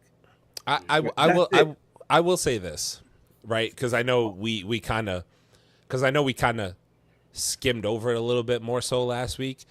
I can understand the side of racial stereotyping from that perspective, from people's perspective, but I can also kind of, when I sat back and really thought about what you guys said last week, and I was like, but this is kind of what Chicago is, and that's the setting. Not all of it. I'm not sitting here saying all of it, but it's part of it. So it's like, how much are you like, oh, we're going to depict somewhat of what Chicago is versus we're just going to make it a story about a smart girl. Like, you know what I'm saying? Like, I hate to be so blunt, but like... But see, first of all... Like... She was already in a double-edged position. I'm gonna put it like this. 100%. She was in a double-edged part anyway, because on one end of the spectrum, if she didn't go through anything, they would have said she was a Mary Sue. If she goes through something, then it's because of her. She's a product of her environment. So she wasn't winning. So I'm assuming you didn't catch our video last week. So I assume you kind of. So last week I literally said on this podcast, I said there was no winning for her. That was literally my argument. She couldn't win this fight. It was either she was gonna be too hood or she was gonna be too smart, and it's not realistic, and there's no middle ground. Like, do you agree with that statement? There was no winning for her in this situation. It didn't matter. Listen. People already were starting to say that before right around when the first trailer dropped back in May. People already had their preconceived notions before the show even came out. It was what it was. Well, listen. Let me first of all, this notion about stereotyping is bullshit. Because if she were a young white kid who had built a robot and lived in the suburbs some fucking where, nobody would have anything to say. But because Harvey Keiner? Because she's from an urban environment and she's a black girl, it's like, oh, she that doesn't make sense. Like, what? It's a story arc. You start from one point and you go to another point. No, not every character in Marvel or DC started out with a good guy as a good guy or a good girl whose morals were not conflicted. What I love about this show, let's be clear, is that she has to navigate something that all girls, regardless of age, go through, where they have to choose between what to do with their genius and what to do with their emotions, which is constantly presented on a silver platter in this story. And every time it's presented, like, listen, it's gonna be sassy. The conversation's gonna be sassy because of who she is and where she's from. That's not a problem. That's only a problem to those that don't like the culture or don't like the color of the skin on the screen. I don't really give a damn. If you don't like it, change the damn channel. But you're sitting there watching it just so you can have something to say. Who cares? Exactly. You know what I'm saying? That's the whole thing, right? Is that and I hate to say it this way because it opens up, because trust me, I've scoured the internet about this stupidity because I love to, like, so, like, here's my thing, right? And I'll make these 2 points. I saw comments from, well, this is why the Ironheart comic book also sucked. Okay, bro. Then don't fucking watch and don't fucking read. But then don't fucking watch and don't fucking read. And my other thing is, like, and I'll just say this point and I'll let you guys go because, like I said, I feel like I talk too much sometimes, which was also said in the comments. Shout out to you. What and you know what? Fuck it. I'll put myself on the big screen for this. This way you can extra hear me talk. Would Iron Lad have gotten this much fucking hate? Would Iron Lad have gotten this much fucking hate on the internet? If they picked Harvey Kiner from Iron Man 3. I'm not stupid, bro. And he's decide to build an Iron Man suit. Would it be a problem then? No. And also too, that's another thing too. A lot of people wanted to do some revisionist history when it came to this show, when they kept bringing up Tony Stark and him building the stuff, the suit in the cave. I mean, the constant reworking that they tried to do and trying to say that, oh, Tony wouldn't have did this and Tony wouldn't have did this. I kid you not.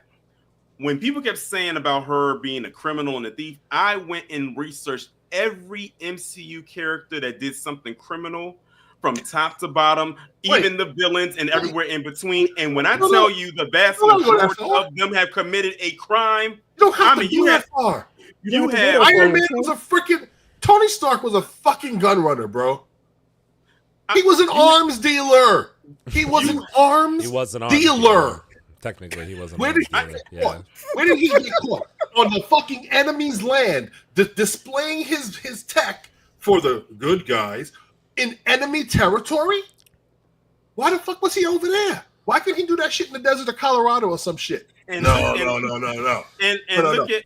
If you want to talk about a different character, look at arms dealer, bro. If you want to talk about a different character, look at Wanda. She enslaved an entire town because she was grieving, and she thought she was doing the right thing.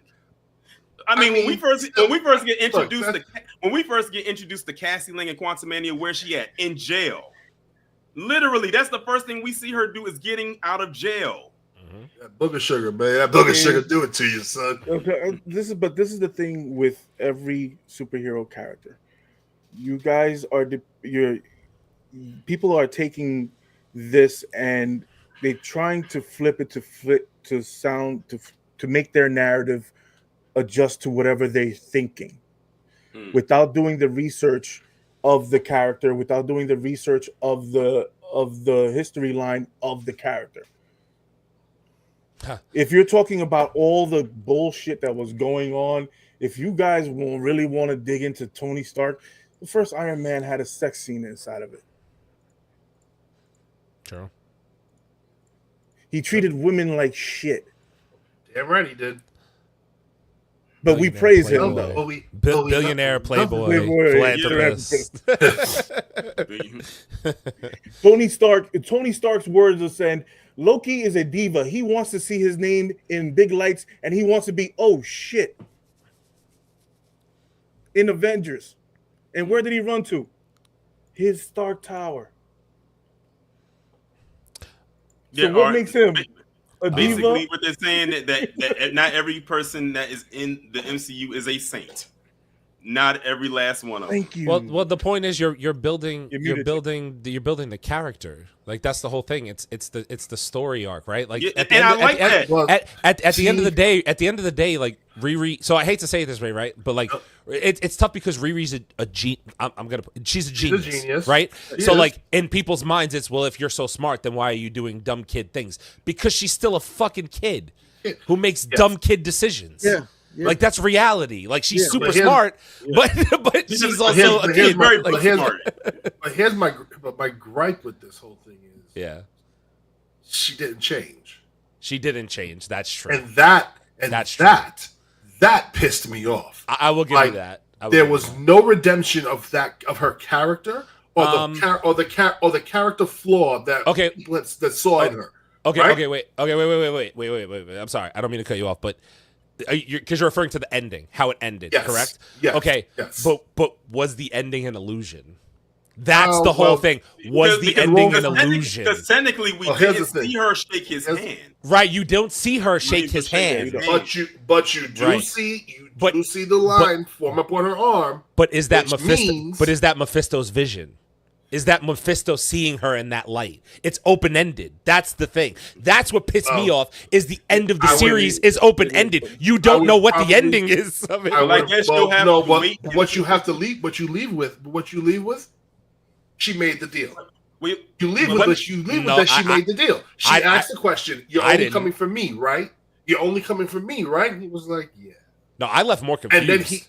And then nope, I felt as though she made the deal. No, see, I left more confused. I didn't leave it saying she made the deal. I left saying I don't know if what I just saw was real or not. That's what I literally left saying. That's 100%. I'm telling you. This is the thing about understanding about Mephisto. Mephisto is not Satan. No, he's not. He's not. He's a demon, right? He's a demon. Yes, he's a demon that makes deals, Yeah. and the way he gets power is through the deals and through getting his own. I also say that he's just dope. Can I just say wait, can we actually say Sacha Baron Cohen did his thing, bro. Come on. Sacha Baron Cohen did his thing, bro. Come on. But every time, leading up to this, and how you was always imitating him, and he came on, I was almost expecting to hear it. I was expecting it. If he would have said a very nice, I would have fucking thrown it. No, he would have said a very nice. I would have fucking. No,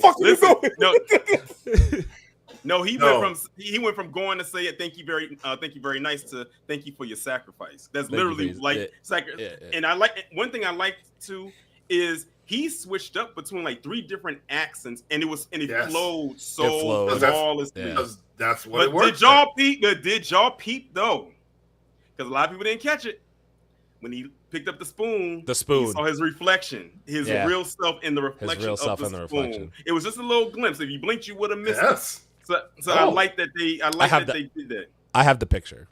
Yeah, let's do that.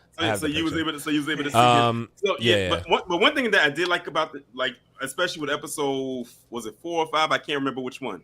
When Riri and her mother go to the magic shop, and 4? Was that 4? I think it was 4. I'm pretty sure it was 4. When they go to the magic shop, and speaking of another person that got a long resume, shout out to Cree Summer. Because her lengthy voiceover acting resume is crazy, insane.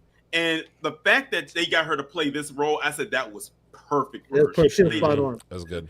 And they went there, so now we get a tie-in. They mentioned Carmitage, they mentioned Doctor Strange, and a lot of people were saying Strange Academy, which is basically the Hogwarts version of for Marvel. Because they said that's what they. One point, Torian. She also ties into Doom. Right. There's a tie into Doom there too. She does. She's a teacher at Doom Academy. At Doom. Oh, okay. I learned something new tonight because I didn't know that. Yeah. So her character is what was Zelma Santon. I did a little fucking thing. Hey, first off, she's from the Bronx. BX stand up. Stop it. She becomes the librarian for the Sanctorium. She also is a teacher at the Doom Academy. She also becomes a teacher in Carmitage as well. And also, if you guys want to pick up her first appearance is in 2015, Doctor Strange volume number 4. Okay, so if you guys want to pick up that, and she also appears in all of the 616. So she's a main continuity character for the 616. So this is about doing your research about this, because if you want if you want to do your research about this character, the way it ties into everything else, you might get your Strange. This is where you get your Strange tie-in. This is where you might get your Doom tie-in. Because I know cold-heartedly that we're not going to see the last of her. Oh, definitely not, because she was in the post-credit scene. Yeah. Yeah, so we're definitely probably most likely going. But I really did like that scene where they went to that next trying to figure out, because Riri was doing everything to try to figure out how that hood worked, and nothing was working. And one thing that I liked is that we know that she's smart. She's a genius. I like that part when she was inside of Zeke's lair, and we didn't talk more about him. When she was laying on the floor with Natalie, and she was sitting there, and she had a moment of clarity and said, "I can't figure this out." I like that she said that, because she went through all of her options. That just shows you right there she's flawed. And I love she was a flawed character. That she didn't know everything, even though she thought she tried to feel like she did, but she didn't. She went through all the scenarios that she could to try to figure out how that would work, and nothing was working. But it also goes into the thing of the clash between science and magic, which I'm glad you talked about on the show as well. And also, we also have the family aspect of it. Every teenager goes against and bucks up against their parent. She bucked up against her mom. Oh, and that part also when she said, "If you don't want me to lie to you, then stop asking me these questions." Yeah, I see. Any other mother with your teeth would have been down your throat. You'd have lost. This is where it gets very Disney and whatnot. Yeah, that's the Disney part. I agree with you. That's very Disney. That's very Disney. Because you ain't gonna talk to your mama like that. But I also I'd like to point out that and this is what I'm saying about I like this part of the show. Things don't start to come together until she starts to reconnect with her family. Yeah. When she reconnects with mom, when she reconnects with Natalie's brother, and when she starts to get the support from the family, is where things take a different turn for her. And that's what I'm saying. Like, and this is why I keep saying with the Saved by the Bell thing, because it's like this is what teens go through. Mm-hmm. They have this talent, and they, they're not sure what to do with. People keep telling them how good they are, but they don't know what that's supposed to mean, and they end up doing things that we're like, well, why would you do that? You're a genius. Like, yeah, I'm a genius, but doesn't mean I know what to do every moment of the fucking day. And even with the family aspect, she was the piece. I like that the pieces of the puzzle were starting to come back together for her, but the one major piece that was missing had to be shown to her in a memory through her AI, and that was her having a special bond with her stepdad. That part where they were dancing, I liked that, because that was the part that she needed, because you could tell how emotional she got. You know how with her mom, she was emotional, but she wasn't vulnerable with her mom. She was vulnerable and emotional with her stepdad. That's who she felt she had the biggest bond with. And so when Natalie showed her that best memory of her, which you can tell, because she literally was trying to hold back the tears, but she couldn't. She was even trying to fight. She was even trying to fight through that, but she couldn't do it. Ain't that a positive black role model father figure? Yes, Lord. Yes. Doesn't that tie in? Calm down. You're gonna piss off a lot of people. Calm down. Doesn't that tie in? And then after that, he was a good dude, and he was a good fucking dude. And he died with no purpose of his own. He wasn't a fucking gang member. He wasn't a gang banger. He wasn't hustling in the street. He owned a fucking mechanic shop, and out of a fucking pure coincidence, a bullet don't have a fucking name on it, and he gets shot. And her friend. And her friend.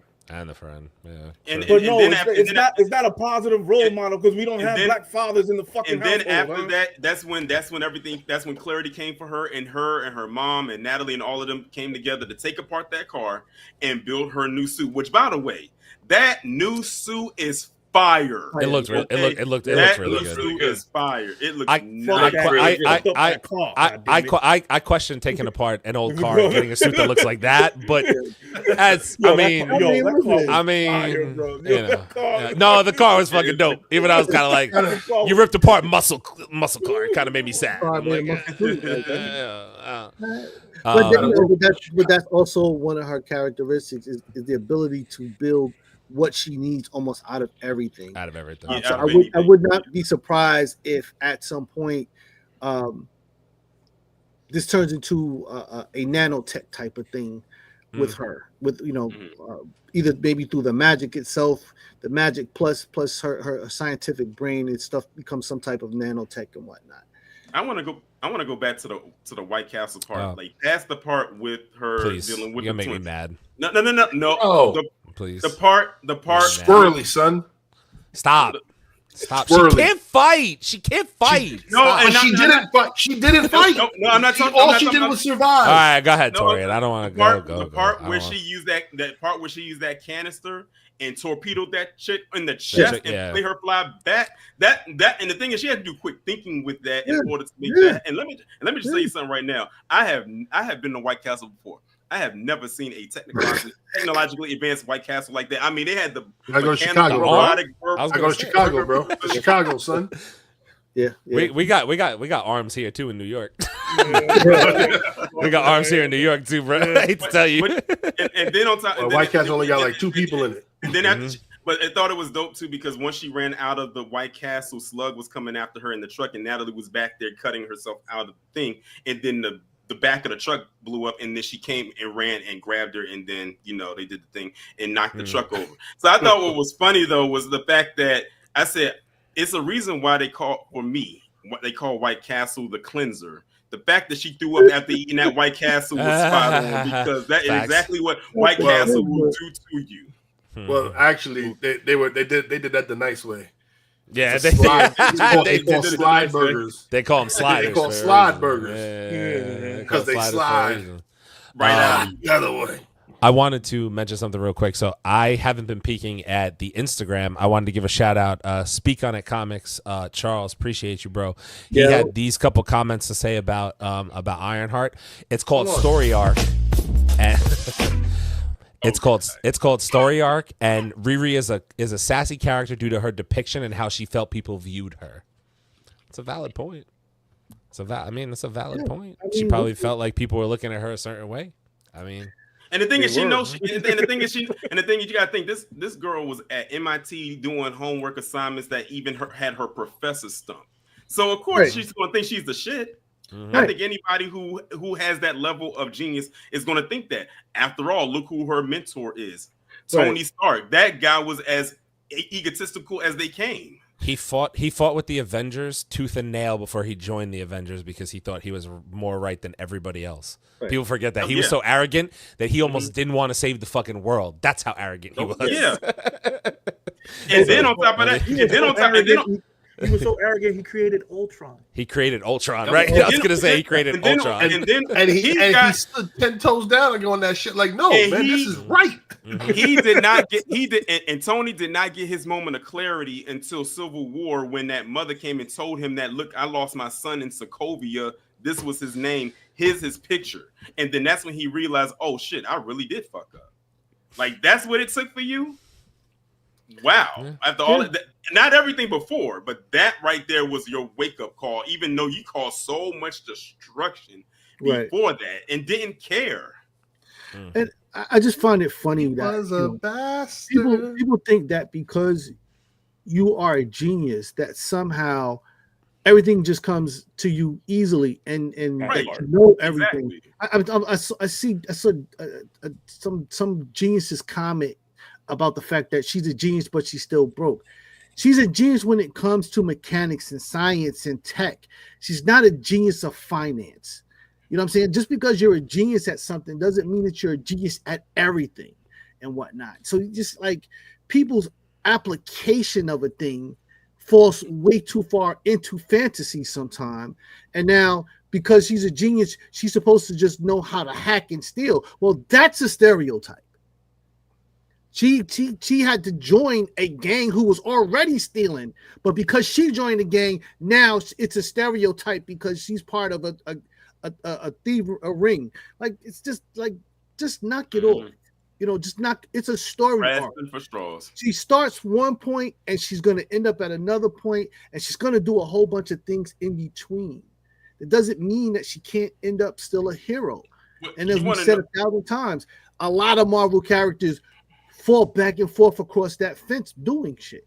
Well, if she made a deal with Mephisto, she might already be done. That's what I'm saying. Like, yeah, she might already be done. No, what am I? Look, good.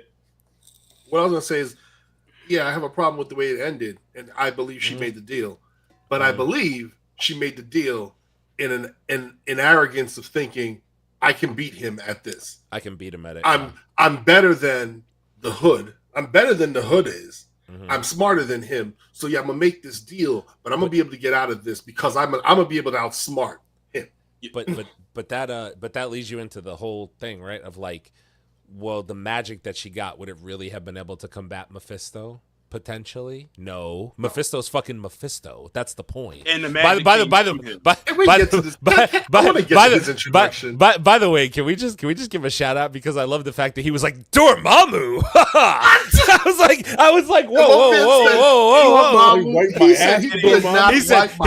He said I wiped my asshole. I was like, and it wasn't just a regular asshole. He couldn't wipe my glorious asshole. I would, but again, I think we mentioned this last week. Traditionally speaking, Dormammu is stronger than Mephisto. Just say so. That to me was like a Dormammu stronger than you. Shut the fuck up type of moment. But also one thing that I like too was when the Hood was like talking to him like in that closet where he has the Hood at, and he was trying to come at him, and then Mephisto looked back at him and said, "Who the hell do you think you're talking to?" And his voice just went from here all the way down here. He was like, "Remember who gave you these powers? Like, know your place. Do not try to run up on me."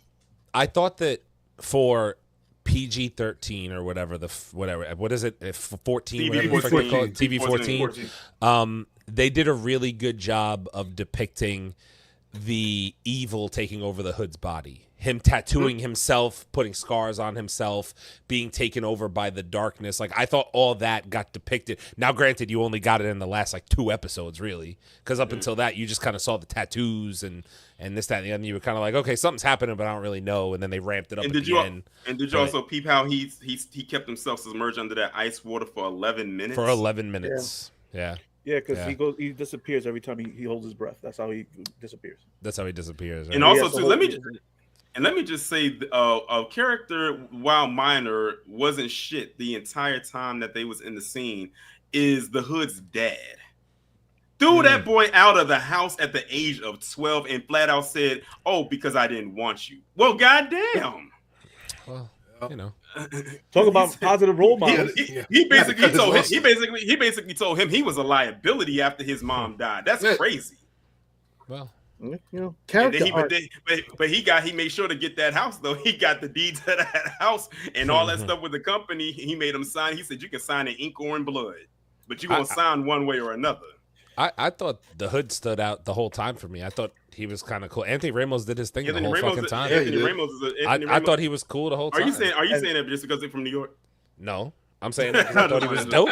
I'm saying that because I thought he was dope. The actor who plays his father is a fucking really good fucking actor. Good actor. Yeah, he must be real good. He must be real good because he convinced me not to like him in just the 5 minutes that he was on screen. He's a real OG. He's been in a lot of shows. All right, I want to try to jump around to some of these comments. I know we got a bunch of them here. Okay. So first of all, I'm just gonna put it out. Brother Man did not like the show, so you're gonna see comments saying he did not like the show at all.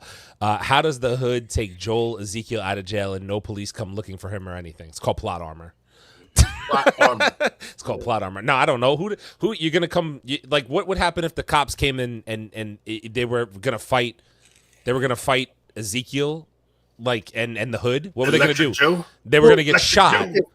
They would have got killed. At this point, once Ezekiel adds the bionics to who he is, he doesn't even look like the person that they're looking for. So they would be looking for him, but they wouldn't have been looking at him and whatnot. So By the way, I also had to do a little bit of a dive. The way they portrayed Ezekiel towards the end is actually pretty comic accurate, to my understanding. He looked like he did. Like he looked like he had shit in his arms and he would like spew electricity and shit like that. Like I was like, okay, cool. And he did. And let me just say this: that I think he did probably one of the best superhero landings off of that roof of White Castle. The roof of White Castle. Not only the leap off of it, but he did a flip and landed just like perfectly.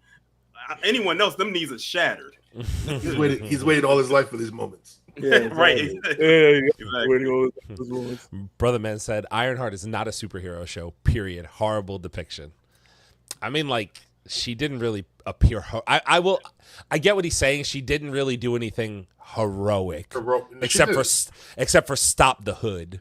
Like, but technically speaking, like, she took one criminal off the street. Like, it really wasn't like. Yeah. You know what I'm saying? Like, she didn't really do anything heroic. Like I said, I get it. Protecting her family and friends. Yeah. Well, I got that part of it, but also like as far as being a hero, you protected your own personal well-being, like your own personal. Well, but that's not in the. But that's not in the show. It's an That's not depicted as. She's the character, right? It is. I get it. It is Ironheart, right? It's her in the suit, right? She was also weird in Wakanda. I'll be honest with you. She helped Shuri defend. One thing that it was weird. And then she borrowed a suit and then brought it back. Like I don't know. One thing that I also did was it was a full circle moment between her.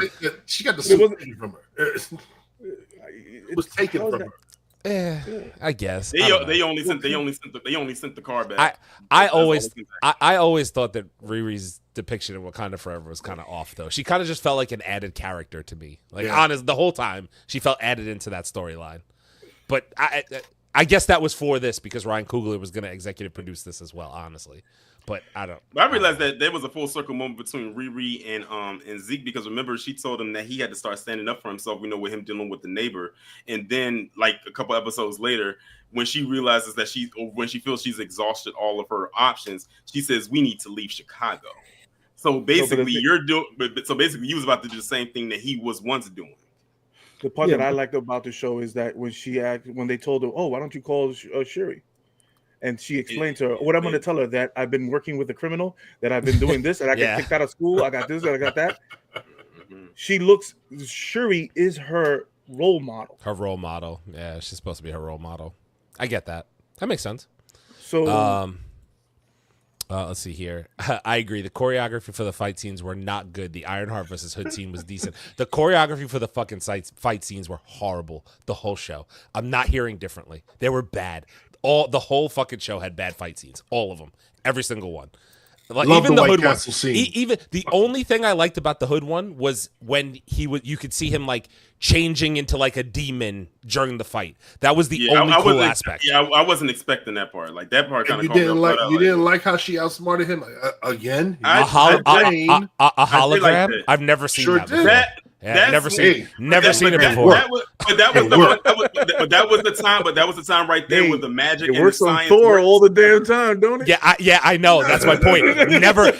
Never saw a hologram cheat a character before. Never once in Marvel. But I do like though when he. I do like though because when he came, because the thing is, he thought he was outsmarting her because he had the magic and she had the tech. But I like the fact that she was able to produce that ring with the symbols on it that looked like the room, but it's not the room. Yeah. And she slammed it into the ground, and she was able to reveal him. And that was actually AI. That was the AI doing that, and it was still able to reveal who it was. And then when she outsmarted him, and that was the mixture of the AI with the magic. So, and she was able to finally get the hood off of him. Aaron was definitely right about those girls. Let me explain something to y'all. I'm not going to crash out about it. Not a single fight that they did I believe. I didn't believe they were hired muscle a single fucking time. Not one. Sure were, man. No, stop. It worked out I'm not. Nope. Not doing it. Nope. Not doing this again. Nope. Not fucking doing it. No way. Like I said, no shot in hell. No powers. No nothing. To normal people. Normal people shit, bro. Not doing it. Bro. Nope. TV-14 protein. Great. TV-14 Saved by the Bell for girls, for in that age bracket is where it's believable. For us, never. Yeah, great. Wait, bro. They got trapped in a green bubble. Congratulations. Because they got stupid, son. Stupid. Beat the hell out of 10 grown men. Got trapped by a bubble. Well, I ask you this, Aaron. I ask you this, stop. Aaron. If you had the opportunity to protect yourself from a bullet with a bubble like that, would you have that watch? Yeah. Yes. Exactly. Yeah. That's what I'm saying. That part of it for me was believable because that part was believable. Yes, I agree. Smart. She outsmarted them. Right. Agreed. Yes. She outsmarted them. Yeah. That's all she could do. Fully agree with you. Yo, Every come other on, fight, man. When the little short-haired one gave it a fucking Sparta kick, bro, Yeah. I was like, God damn. I ain't gonna Yeah. hold you though. Yeah. Yeah. She should have been knocked out. Yeah. But Right, thank you. That was gonna be my point. She Sparta kicked her ass into a deep fryer, and she got right back up. Okay, But wait, all right, wait, cool, wait, cool. can I say Sounds one good. thing? She much blocked does- most of How that. much does Riri weigh? Like 140 pounds soaking wet. Okay, so Literally. How much did the flashlight brigade weigh? Those two clowns. No, the flashlight brigade. The ones that they were Oh, whooping their ass. they were grown men. Doesn't matter. They were They're flashlight grown cops. men. Yeah, they're still 200 plus pounds a piece. And a 200 pound jaw move an inch to the left or the right, can it? Bro, I'm not, bro. That's all it takes, bro.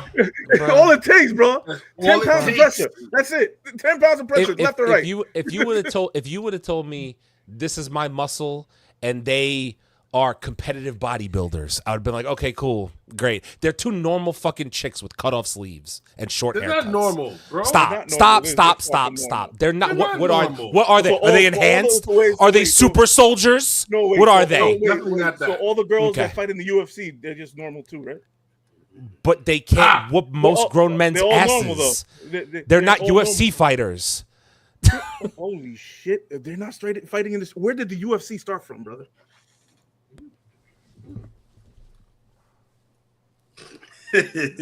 Brother, did I see credentials of these chicks? Are they UFC fighters?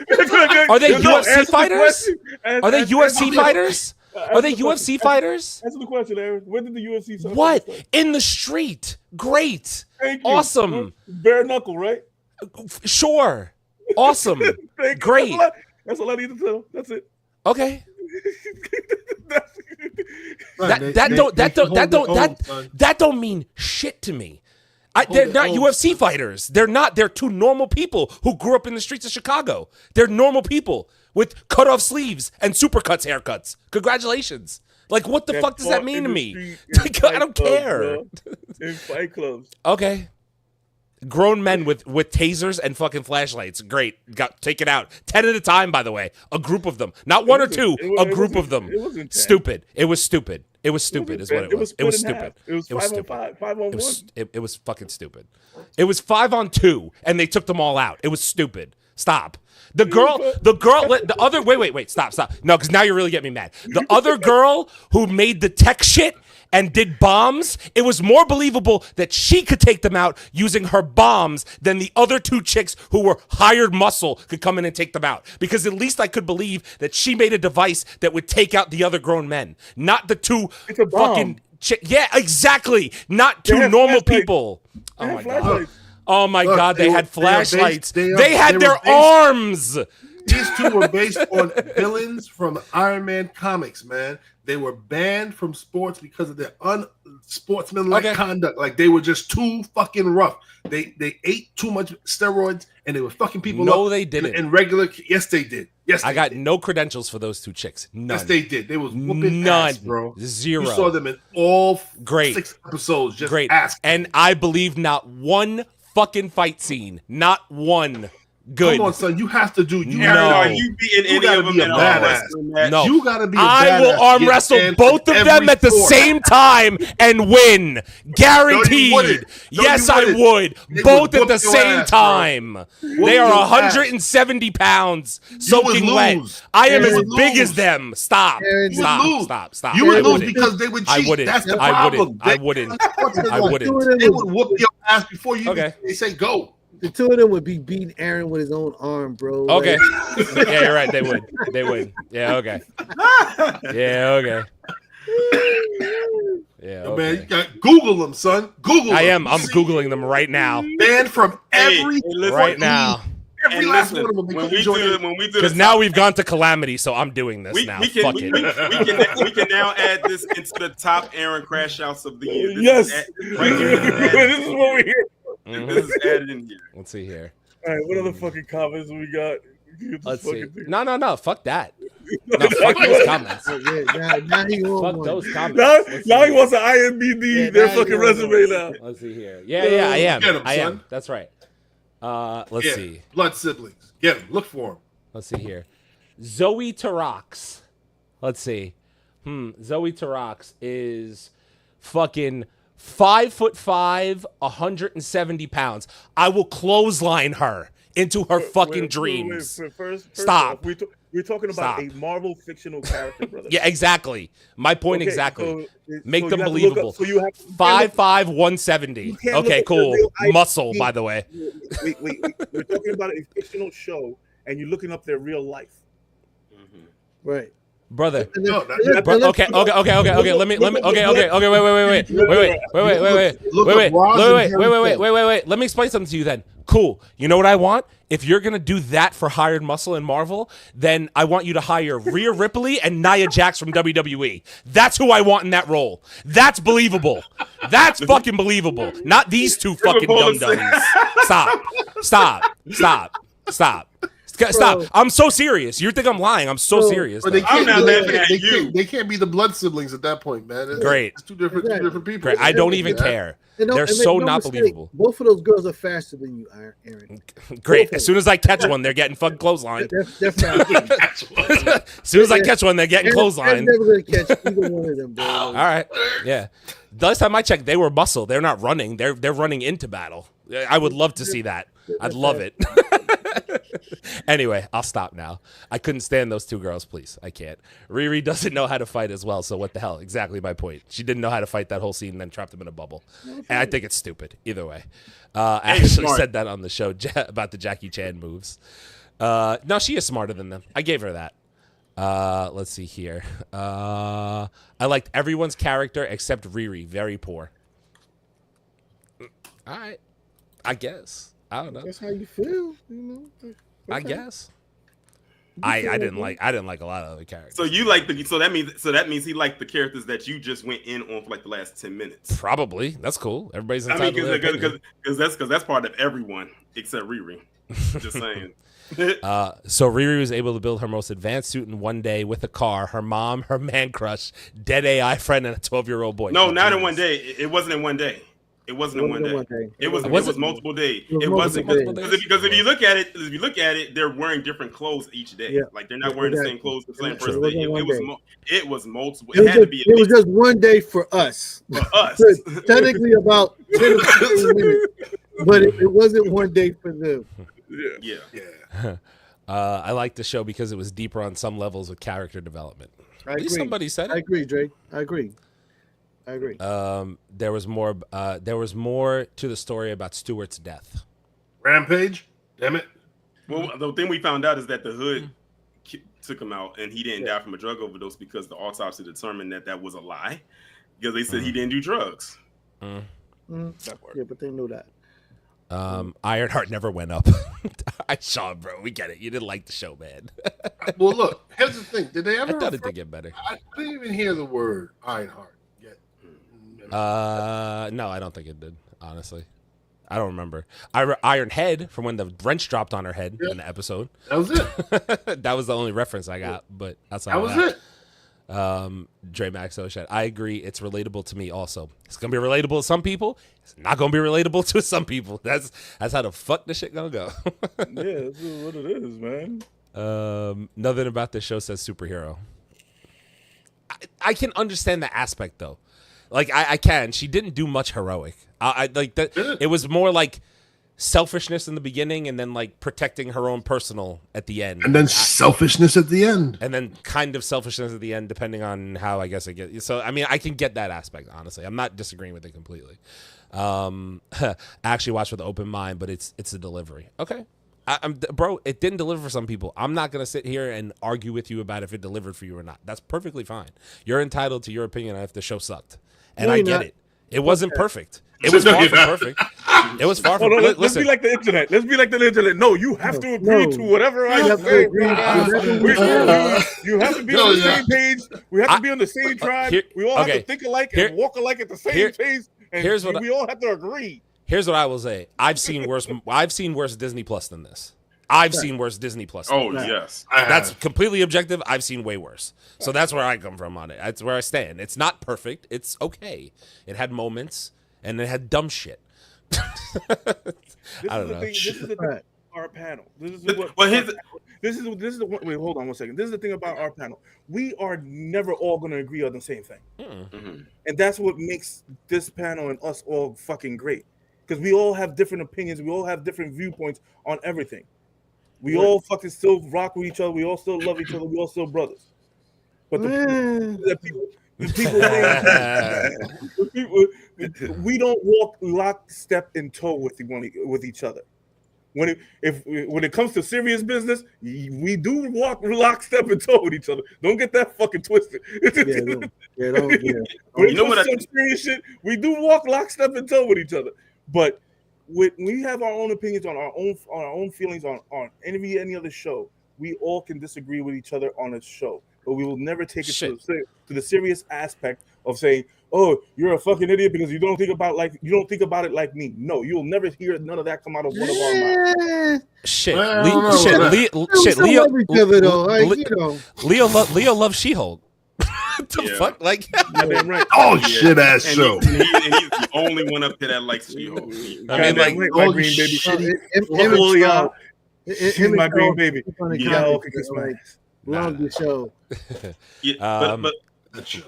Sorry, there's a couple more.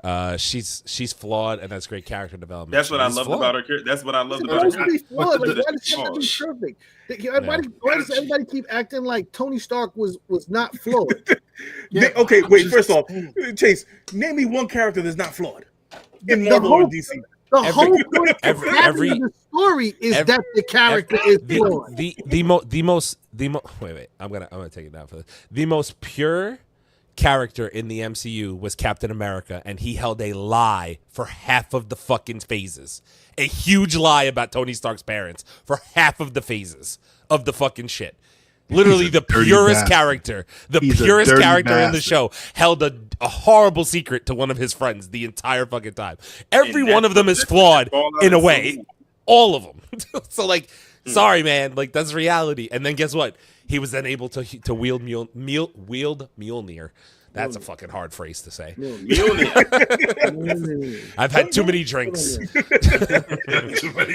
And one too many crashes. Another. And her black father was a hero. That's right, he was. I almost cried thug tears. Let's see here. Sammy Davis Jr. was a part of Ocean's 11. Is he a stereotype? Yeah. God damn. Don't. That was a lot. Honestly, that's a lot. I'm with brother, man. This show is just mid and Brave New World and Thunderbolts. Thunderbolts wasn't bad though. It's not for us. But you know what? It's not perfect. It's not perfect. That's fine. Leo drink. This is what. Okay, now I figure out. Now because I was trying to. This is what I was trying to think of right quick. I think a issue, especially with this particular show, is that a lot of people. Okay, it's one thing if you said you didn't like it and everything like that, but some people are going out of their way to over dramatize themselves of not liking it to the point where they completely bash it because of obvious reasons. Like, I mean, I think we already know. And then when it bleeds over into that, then that's when it becomes then that's when it becomes an issue. I don't know if y'all saw, it was a video that was going viral, and it had a panel of nothing but white men on there, either from here in the States or even across the pond. When the trailer went out, when the trailer went out, and they were saying, "What's the name of her AI? Shanae, Janiqua, Watermelon Drea, and everything. That's when it becomes an issue. Because now you're not talking about or critiquing the show. You're going into a racial area with it. Then that's when, and when you can't separate the two, then that's when I have an issue. Right. Well, I think that we all have to understand that these people exist, unfortunately, and even a show like Ironheart's not protected or outside of the realm of being critiqued. So I don't think anybody get it wrong. Like you don't have to like it. All I'm gonna say is this: don't make me get up here and start pulling up receipts on It's RDJ's old drug habits. It's a fact. And how Terrence Howard had to take a pay cut in order for RDJ to get paid more than what he should have. It's a fact. I'm just saying. Well, everybody liked my crash out. I'm dying right now. Crash out is real. Aaron's 5'2", by the way. I'm not 5'2". That's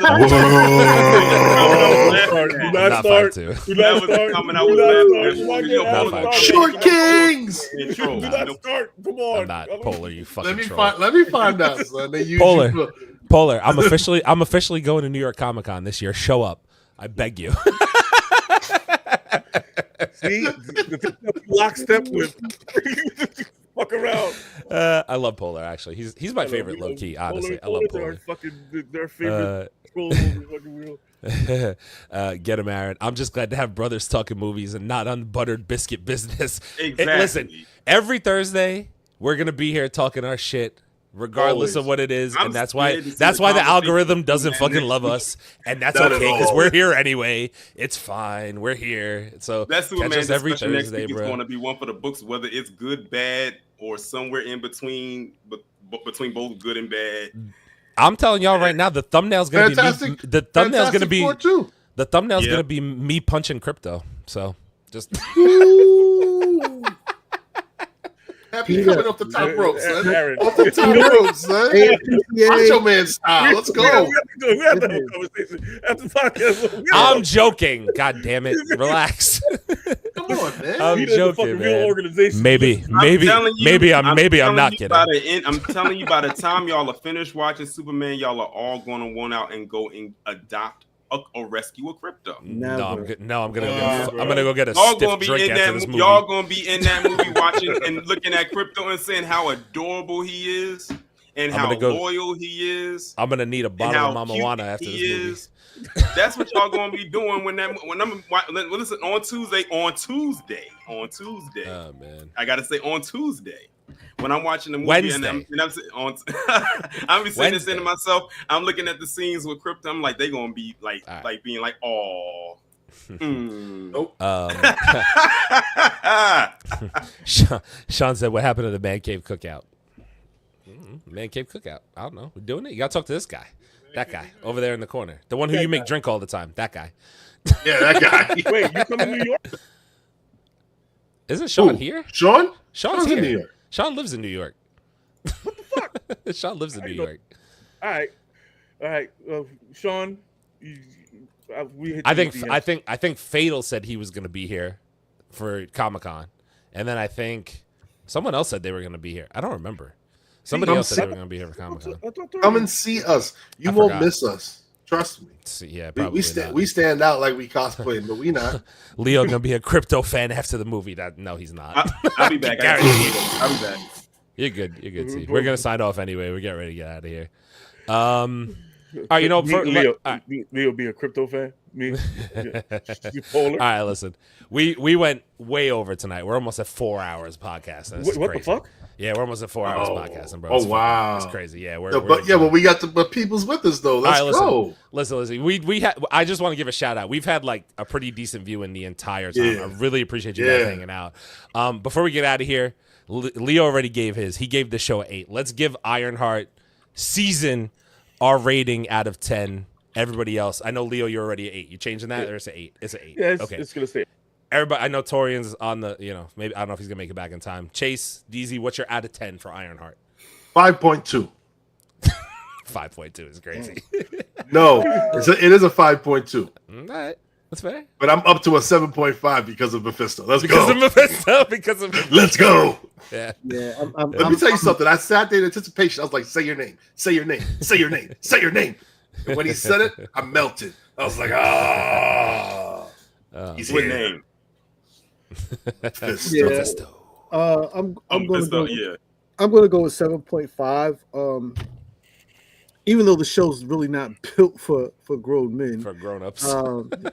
it still got great quality in terms of the content there. There's still a lot of there's still a lot of lessons in there that he doesn't make a gigantic point to, like, oh look, see, this is why, like, you have to get it and whatnot. And the show still has great potential. You know what I'm saying? Especially to be on Disney Plus. Like, I just don't expect to get what I would get in cinema or on Hulu or something like that on the Disney Plus show. So I'm going to give it 7.5. I would say, for me, a lot of bullshit took me out early. Mephisto raised it up. So I would say it's like a 7. Like, I don't know that I'd ever go back and rewatch it, and I know I'm probably being very in the middle saying that, but like, a lot of like I said, I didn't believe a single fight scene. A lot of stupid shit took me out, but like the Mephisto stuff and the family arc of it wasn't bad.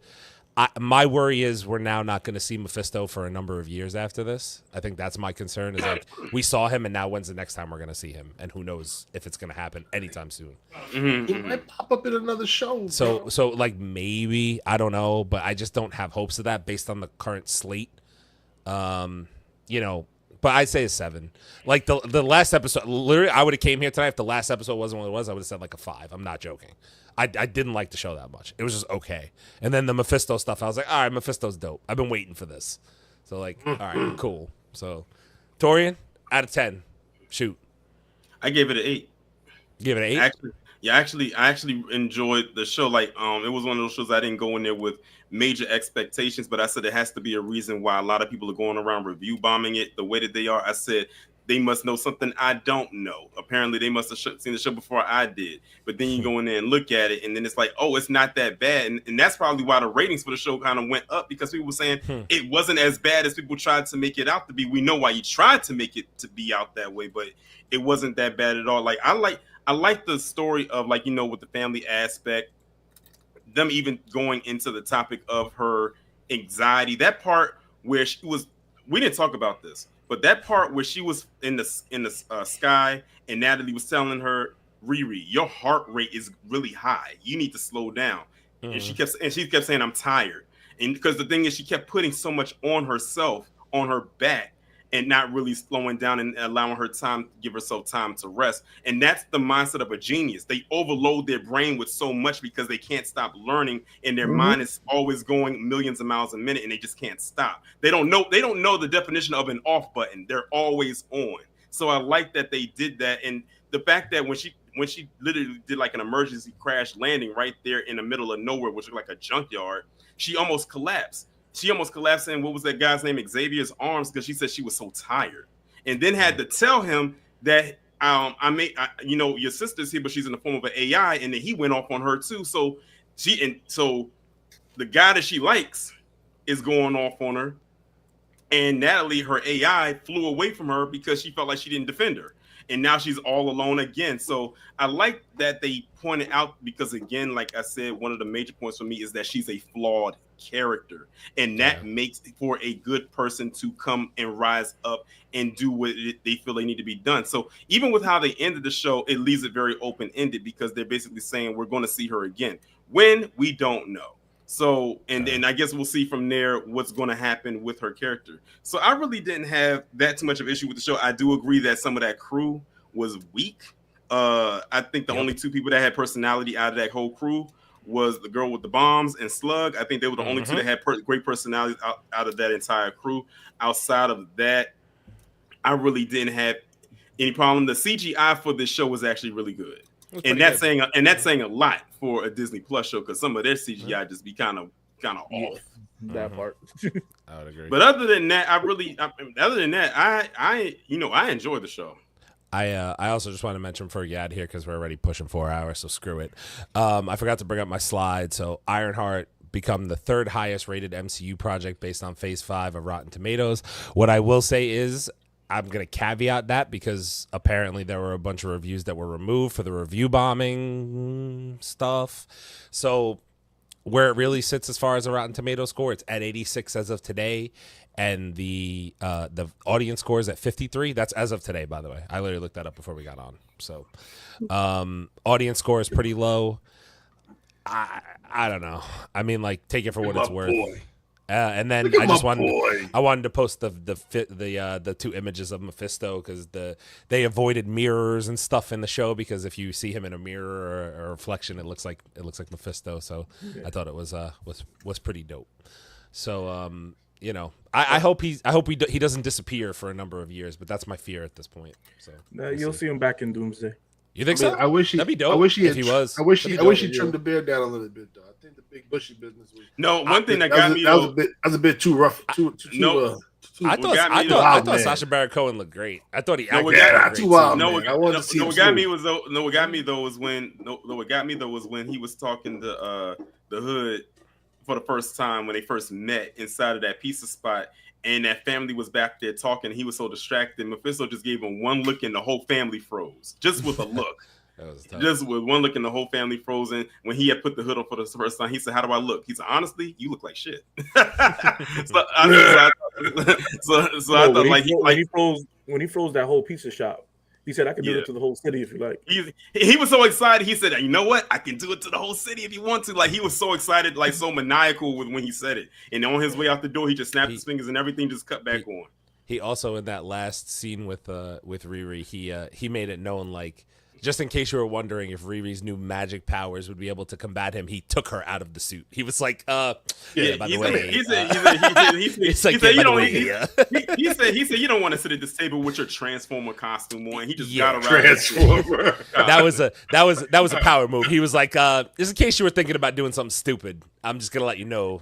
Fuck around and find out real quick. And the funny part is, the way she energized that suit was from his realm. His realm. Yeah. So it's his power. And even what I thought was dope when he was having a conversation with her, like I said, he was switching the accent up. And then not only that, but he was talking to her physically with his mouth movement, but he was also communicating with her telepathically without even saying anything. And he was saying things before she could even say it. Like he knew what she was going to say before she said, because like he's like reading her mind and her thought. Like that just shows you how OP Mephisto is. And this is just a taste of what we seen. You also got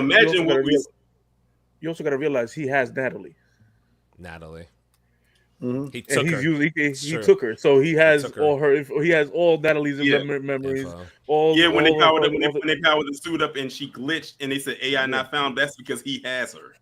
Yeah. Sounds like you need a. I saw a theory out there that somebody was saying that Mephisto was what's her name?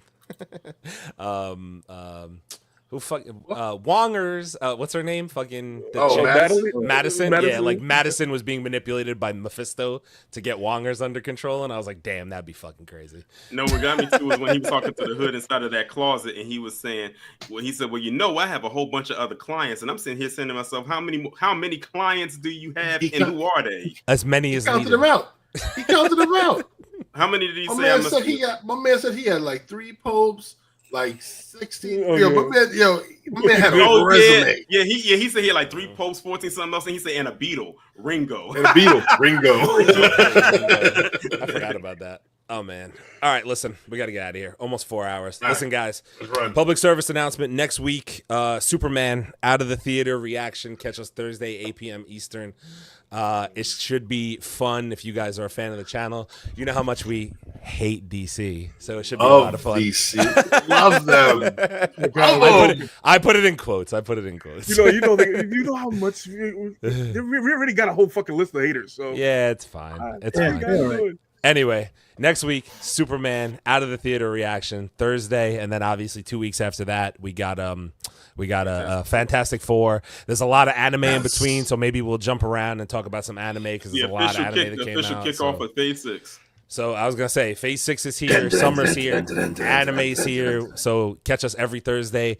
We appreciate you guys hanging out with us all night. We had a great crowd. Thank you guys so much. 4 hours. I know it's a long one. Hopefully we don't talk about Superman for 4 hours next week. We'll see how that goes. Well, depends on how good or bad it is. We'll I'm catch taking you guys. notes, son. We'll catch you guys next week in 175. Peace. Hello, monkeys. Oh God. Pull up to the Mancave. Pull up to the Mancave.